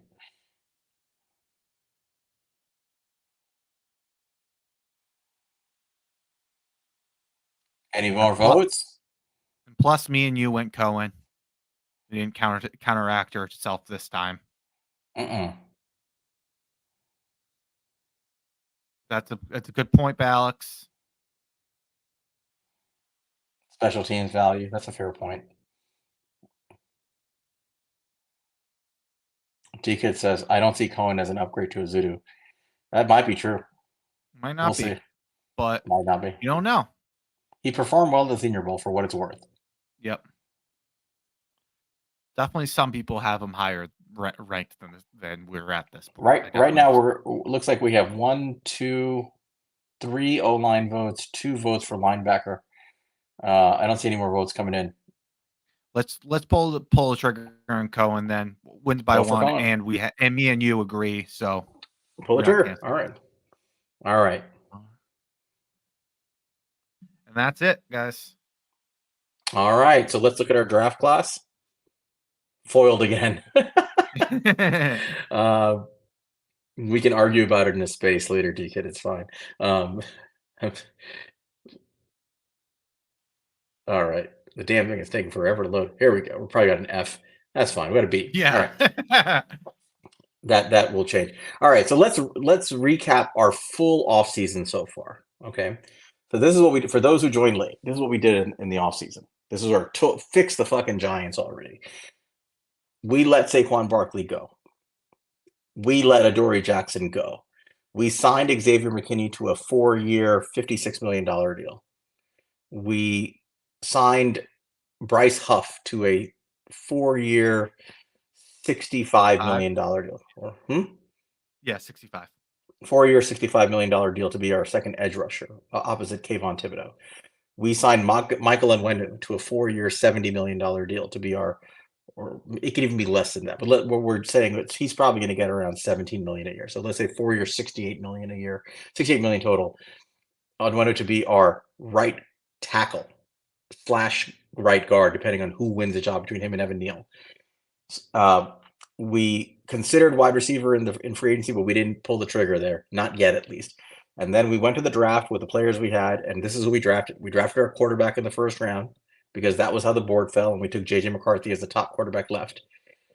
We took T.J. Tampa as our cornerback. He was, in our mind, the BPA in the second round with our first second-round pick to be a quarterback 2 opposite Deontay Banks. We took Adonai Mitchell with our next second-round pick that we got from Seattle as a wide receiver to add to our wide receiver room that now has a wide receiver room of Adonai Mitchell, Jalen Hyatt, Darius Slayton, and Wan'Dale Robinson. We signed, we drafted Bucky Brooks. Brandon Dorless with the next pick, the interior defensive lineman from Oregon, to put between Kayvon Thibodeau, Dexter Lawrence with Bryce Huff on the other side, and Azeez Ojulari coming off as a rotational edge. We drafted Bucky Irving to add to our room to replace at least some of the production that Saquon Barkley would give us. We're probably going to end up spending some money in free agency there too, but we didn't get to that. Maybe more of a thumper in this case. We added Ben Sinnott, a tight end, to our tight end room who can play a role like Daniel Bellinger. So we have some backup to Bellinger here, a pass receiving, good blocking tight end who can play as an H-back. And of course, we signed Javion Cohen. We drafted Javion Cohen with our last pick, a developmental guard out of the University of Miami. So I think our roster is getting there with this. I think this is a solid draft. I know not everybody gets what they want. That's how drafts work. But I think we kind of went with positional value. And I do think that by doing the draft after the free agency signing and the approach to it, it made the draft much more easy to navigate. What do you think? Yep. Yeah, I agree. It definitely felt easier to navigate. I'll say, there's obviously ways of, like, we didn't do the draft simulator. We could have brought up names like Braylon Trice, maybe like Kool-Aid McKinstry could fall theoretically with how many cornerbacks supposed to go high now. Keon Coleman could fall.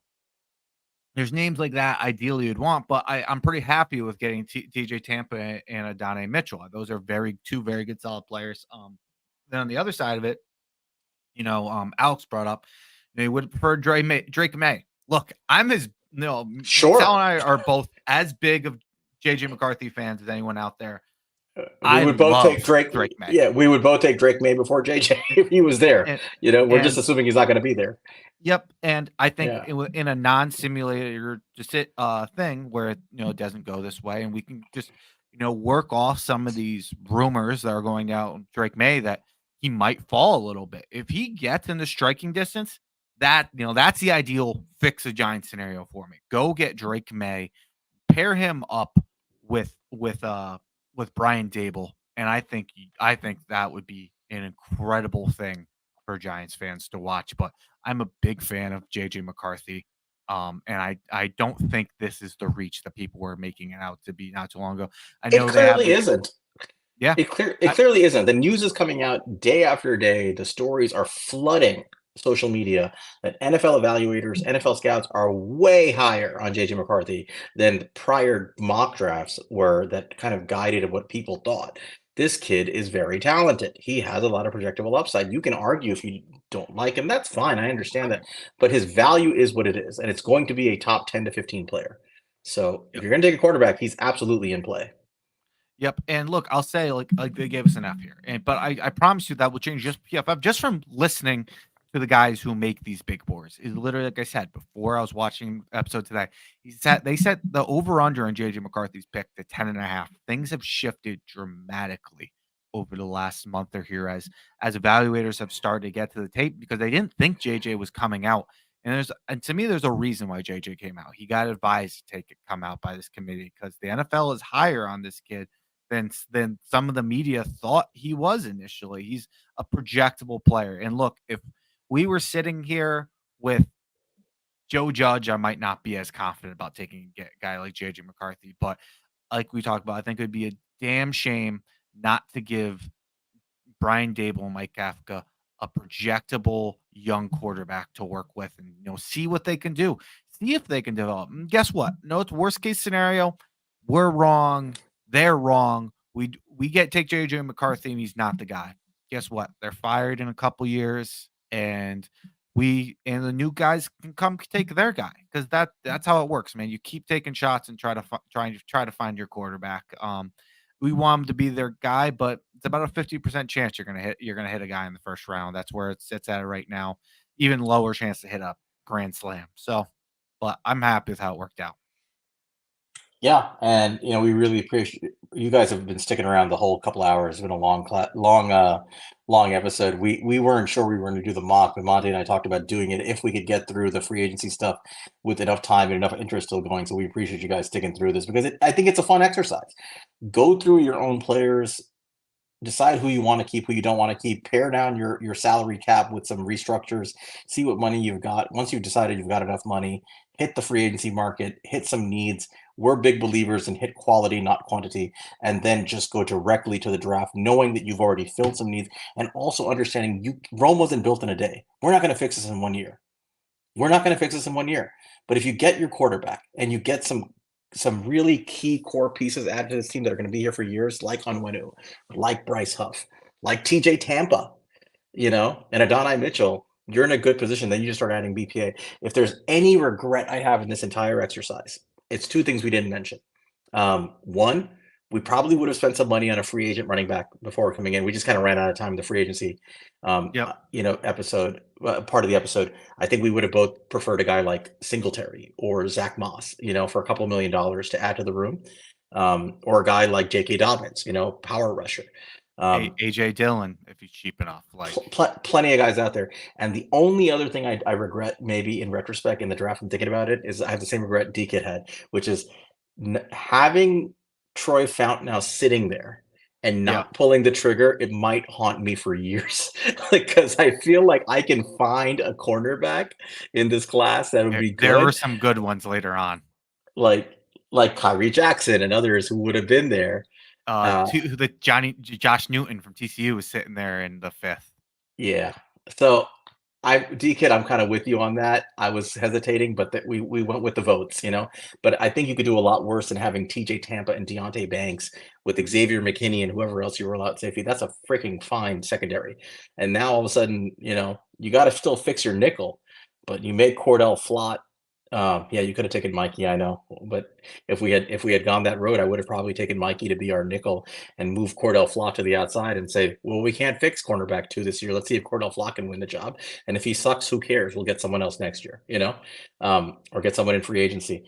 But overall, I think this is a decent exercise to understand how you might approach the draft. Like doing mock drafts in a vacuum without understanding how you might spend your money is something that is tough to do. I think this is a holistic way to approach it. So it's been a long episode. I'm going to probably shut it down there. If you have any thoughts before we close down, Monty? No, man. I just want to thank everybody. Shout out Brooklyn, shout out D-Kit. Thank you for the kind words, and thank you to everybody in the chat, everybody who stuck around, everybody who showed up. Really appreciate it. We're closing in on 500 subscribers, so if you haven't subscribed yet, please subscribe. Tell your friends too. We appreciate all the support from the community. As always, follow us, please. And those who don't, at He's a Giant Pod, spelled out fully. You can follow me at Queens_guy. You can follow Monty at MONTECRI5TO. Like, subscribe on YouTube. Tell everybody you know. We're on Apple. We're on Spotify, whatever you want to listen to. With that, we're going to shut this down. You guys have a great night, and we'll see you around. Go Giants. Go Giants.